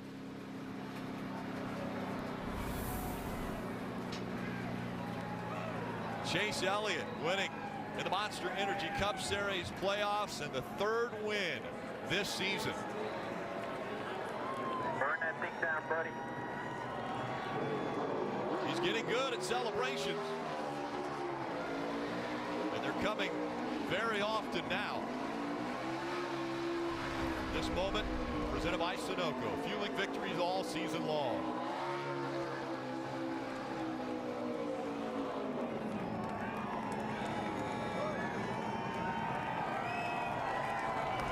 After Chase Elliott went winless in his first 98 races, and everyone continued to ask, when will Chase Elliott get his first win?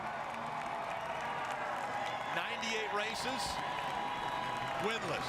The last 11 races, 3 wins. Marty.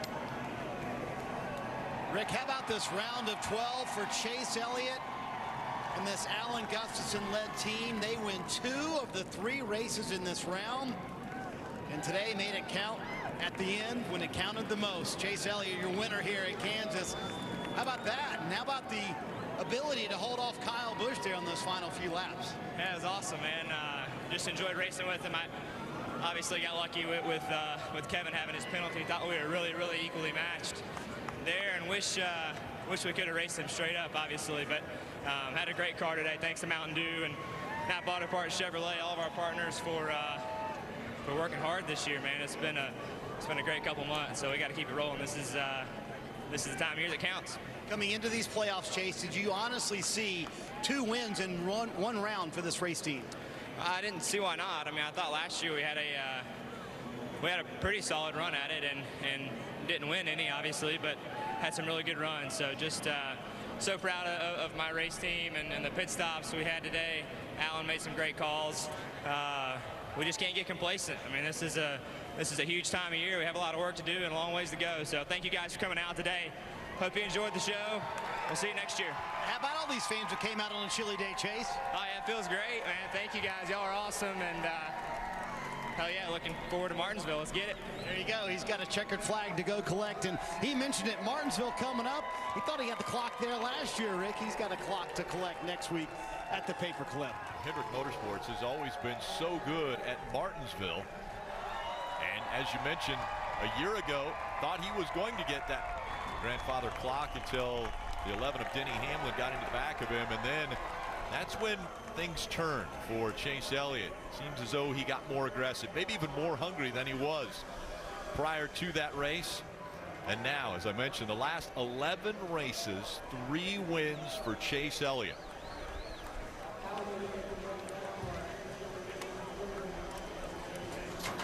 The young man will climb into that car and make his way to victory lane here at Kansas. Post-race coverage coming up next, staying right here on NBC. Then extended post-race coverage, 6 Eastern on NBCSN. Hashtag victory lap at 6:30. And Proving Grounds with Parker Kligerman will be at 7:30 Eastern. Chase Elliott, after taking the lead away from Kevin Harvick, was able to hold off the 18 of Kyle Busch and the 42 of Kyle Larson. Alan Gustafson able to celebrate, and what a celebration it will be as Chase Elliott continues the hot streak here in the playoffs.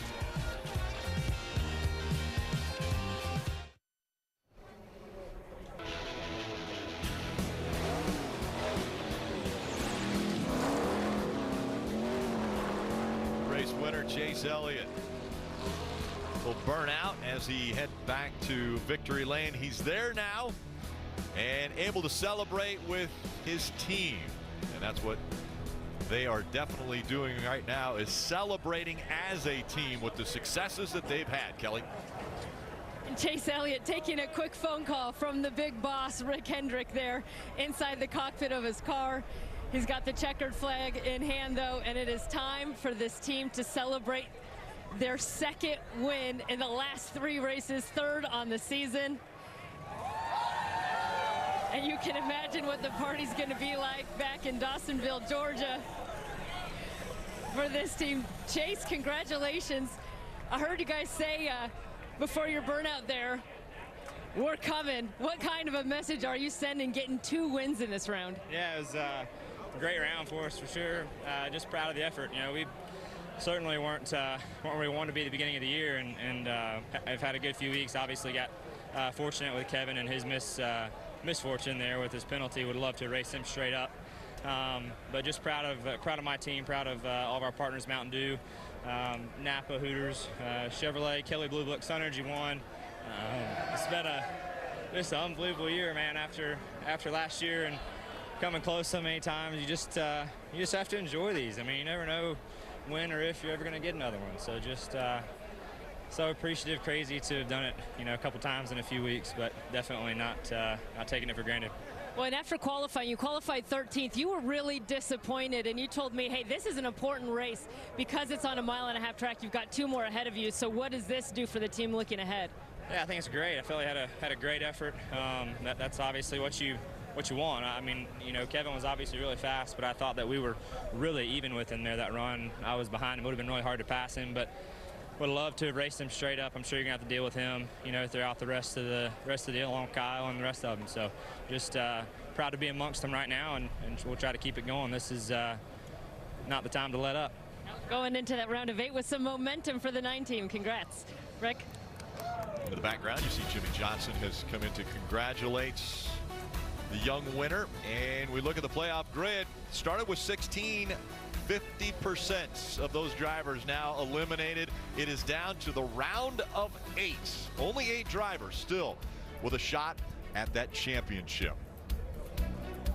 One of the names eliminated from that list, Kyle Larson. Parker Kligerman caught up with him.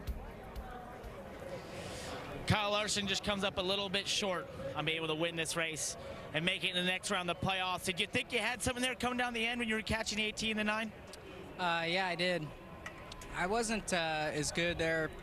Felt like on the short run, in the middle run I'd be good, and then the end of the run I'd be back to being bad. And the 18 was just able to get by me. I was pretty loose there for a handful of laps, and then my balance got really good. And as it seemed like the last 2 runs, or the entry of 3 and exit of 4 got even higher, and that really helped me. And I felt like, you know, maybe if I could have stayed second, you know, with the line that the 9 was running there at the end, you know, I could have done something with it. So just hate that I allowed Kyle to get by me there at the beginning of that cycle.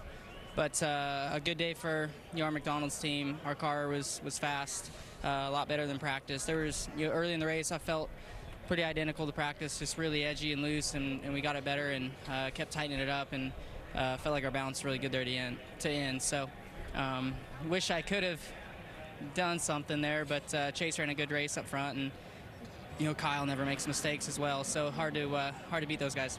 You've had some constructive criticism for this race team throughout the playoffs, especially at Talladega. What do you guys take from this experience to be stronger next year? Yeah, I mean, it's been a good season, up and down at times. Monahas we've ran really well at, so I've had a lot of fun. Places like this. So just got to keep working hard. The package is way different for next year too. So don't really know how anybody will be until we get to Atlanta, I guess, next year. So we'll see how it goes, but try to finish out the year strong for everybody at Chip Ganassi Racing, and you'd like to get a win. Got some good tracks coming up, especially Homestead, so won't be letting anybody win the race this year, so we'll be running hard at Homestead. You heard it here first. Lars is not letting anyone win that Homestead race. Well, the difference for Ryan Blaney will be 6 points out of getting to the next round, and I saw you going over to the right side of that race car where you bounced off the wall there. Are you going to be able to forgive yourself on that one? Because I know you took blame on the radio. Gee, I appreciate that. I guess you move on from everything, and obviously a mistake I made, just trying hard, trying to catch those guys, and pushed too hard, got in the fence, so it's all my fault. Whether it worked out for us or not, I don't know, but I didn't think we had the speed the 9 or the 4 did. The 4 had to come back in, but the 9 was super fast, and I don't know, messed up, and cost us a good shot, but thank Wrangler and Menards and Riggs Workwear for doing what they do, and the whole 12 team, they deserve a lot better than that, so that was unfortunate on my part. How would you describe their effort throughout the weekend? Because you had a lot of speed, Ryan. We had a lot of speed, yeah. I thought we had, never thought we had winning speed. I thought we, all race, I thought we had second or third place speed, and I thought some cars got a little bit better than what we did there in the second part of the race, and just couldn't really keep up. So that stunk, but a good effort, a good showing for us, and just not enough, which you'll have that. We'll just move on to Martinsville and try to go do the best we can the rest of the playoffs. Gave it all he had today in Kansas. Well, it winds up being 6 for Brad Keselowski, not enough to be able to advance to the next round. Was it sort of playing from behind all day, Brad? Yeah, those guys were just really fast, and we just weren't able to really do anything with probably the 9 and the 4. I don't know what happened to the 4, but he was really good too. We kind of finished where we were and with what we deserved. Just never really caught a break to, make anything more out of it. When you look back at this round, what kind of went wrong after all the momentum coming into this round?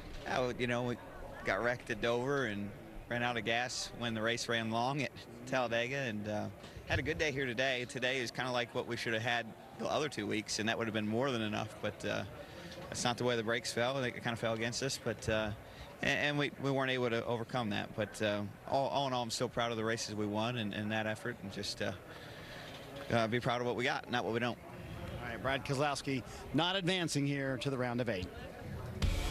And the drivers that are advancing in front of you, those 8 drivers, 50%. So 4 of the 8 drivers from one organization.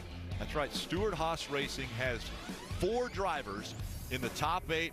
A very impressive run that they have had in these playoffs. So Jeff, we look at those 8 drivers, and we've talked about the big 3. They are able to utilize the playoff points that they've earned during the regular season and in these playoffs to help them potentially advance to the championship 4. But now it comes down to eliminating 4 drivers out of the championship 8. Yeah, you saw mistakes today, how much they cost you. Well, that starts again next week. You can't afford mistakes. See Kevin Harvick, once again, trouble on pit road. That cost them. They can't afford that in this next round. And then you saw, some guys just didn't run well enough. Kurt Busch didn't run well enough. Clint Boyer didn't run well enough. They're going to have to step their game up going into Martinsville next week. So, again, it's going to get very cutthroat. 3 races to go before we decide the championship 4. Let's send it over to Dale Earnhardt Jr., Steve Letarte. Their thoughts on this race. Well, Rick, you mentioned 3 races before we get down to 4, and I think that's the conversation. What I saw today was a lot of cars that are getting better at the mile-and-a-half tracks. Chase Elliott has definitely improved. But this next round, Junior, half mile at Martinsville, 1 mile at Phoenix, a tricky mile and a half at Texas for that reshaped turn 1 and 2. I think this is the most difficult round as far as the variety of racetracks. Yeah, I think we're all ready to go to a short track and see some great action. You saw what we saw there last year with Chase Elliott and Denny Hamlin. I mean, we're going to have some fireworks next weekend. And then with Phoenix moving that flag or the start-finish line over to turn 2, we don't know what that's going to do. So that should be pretty interesting as well. But I think I'd be concerned if I'm a guy like Martin Truex Jr. This is our champion last year, won the race at Homestead, didn't have a great car today. They're going to go home and try to answer those questions as to why they didn't have that speed that they thought they should have today to be able to go into this round and perform and make it a Homestead. Then will they have that speed at Homestead another mile and a half? That'll be tough. And, you know, we talk about points, and they do have a little bit of a points lead, but I think Eric Almirola and Chase Elliott proved wins are what's going to matter in this final round. I really expect to see 3 winners in 3 different races. That's going to set at least 3/4 of the field heading into Miami. All right, you heard the prediction there. 3 winners in the 3 races to fill out 3 of the spots that will make it into the championship 4. Stay with us here. Post-race coverage continue on NBC, and then extended post-race coverage on NBCSN at 6 o'clock, 6:30. It's #Victory Late and Proving Grounds with Parker Kligerman at 7:30 on NBCSN. And there's Bill Elliott congratulating his son. Here's Krista, Kyle, and DJ.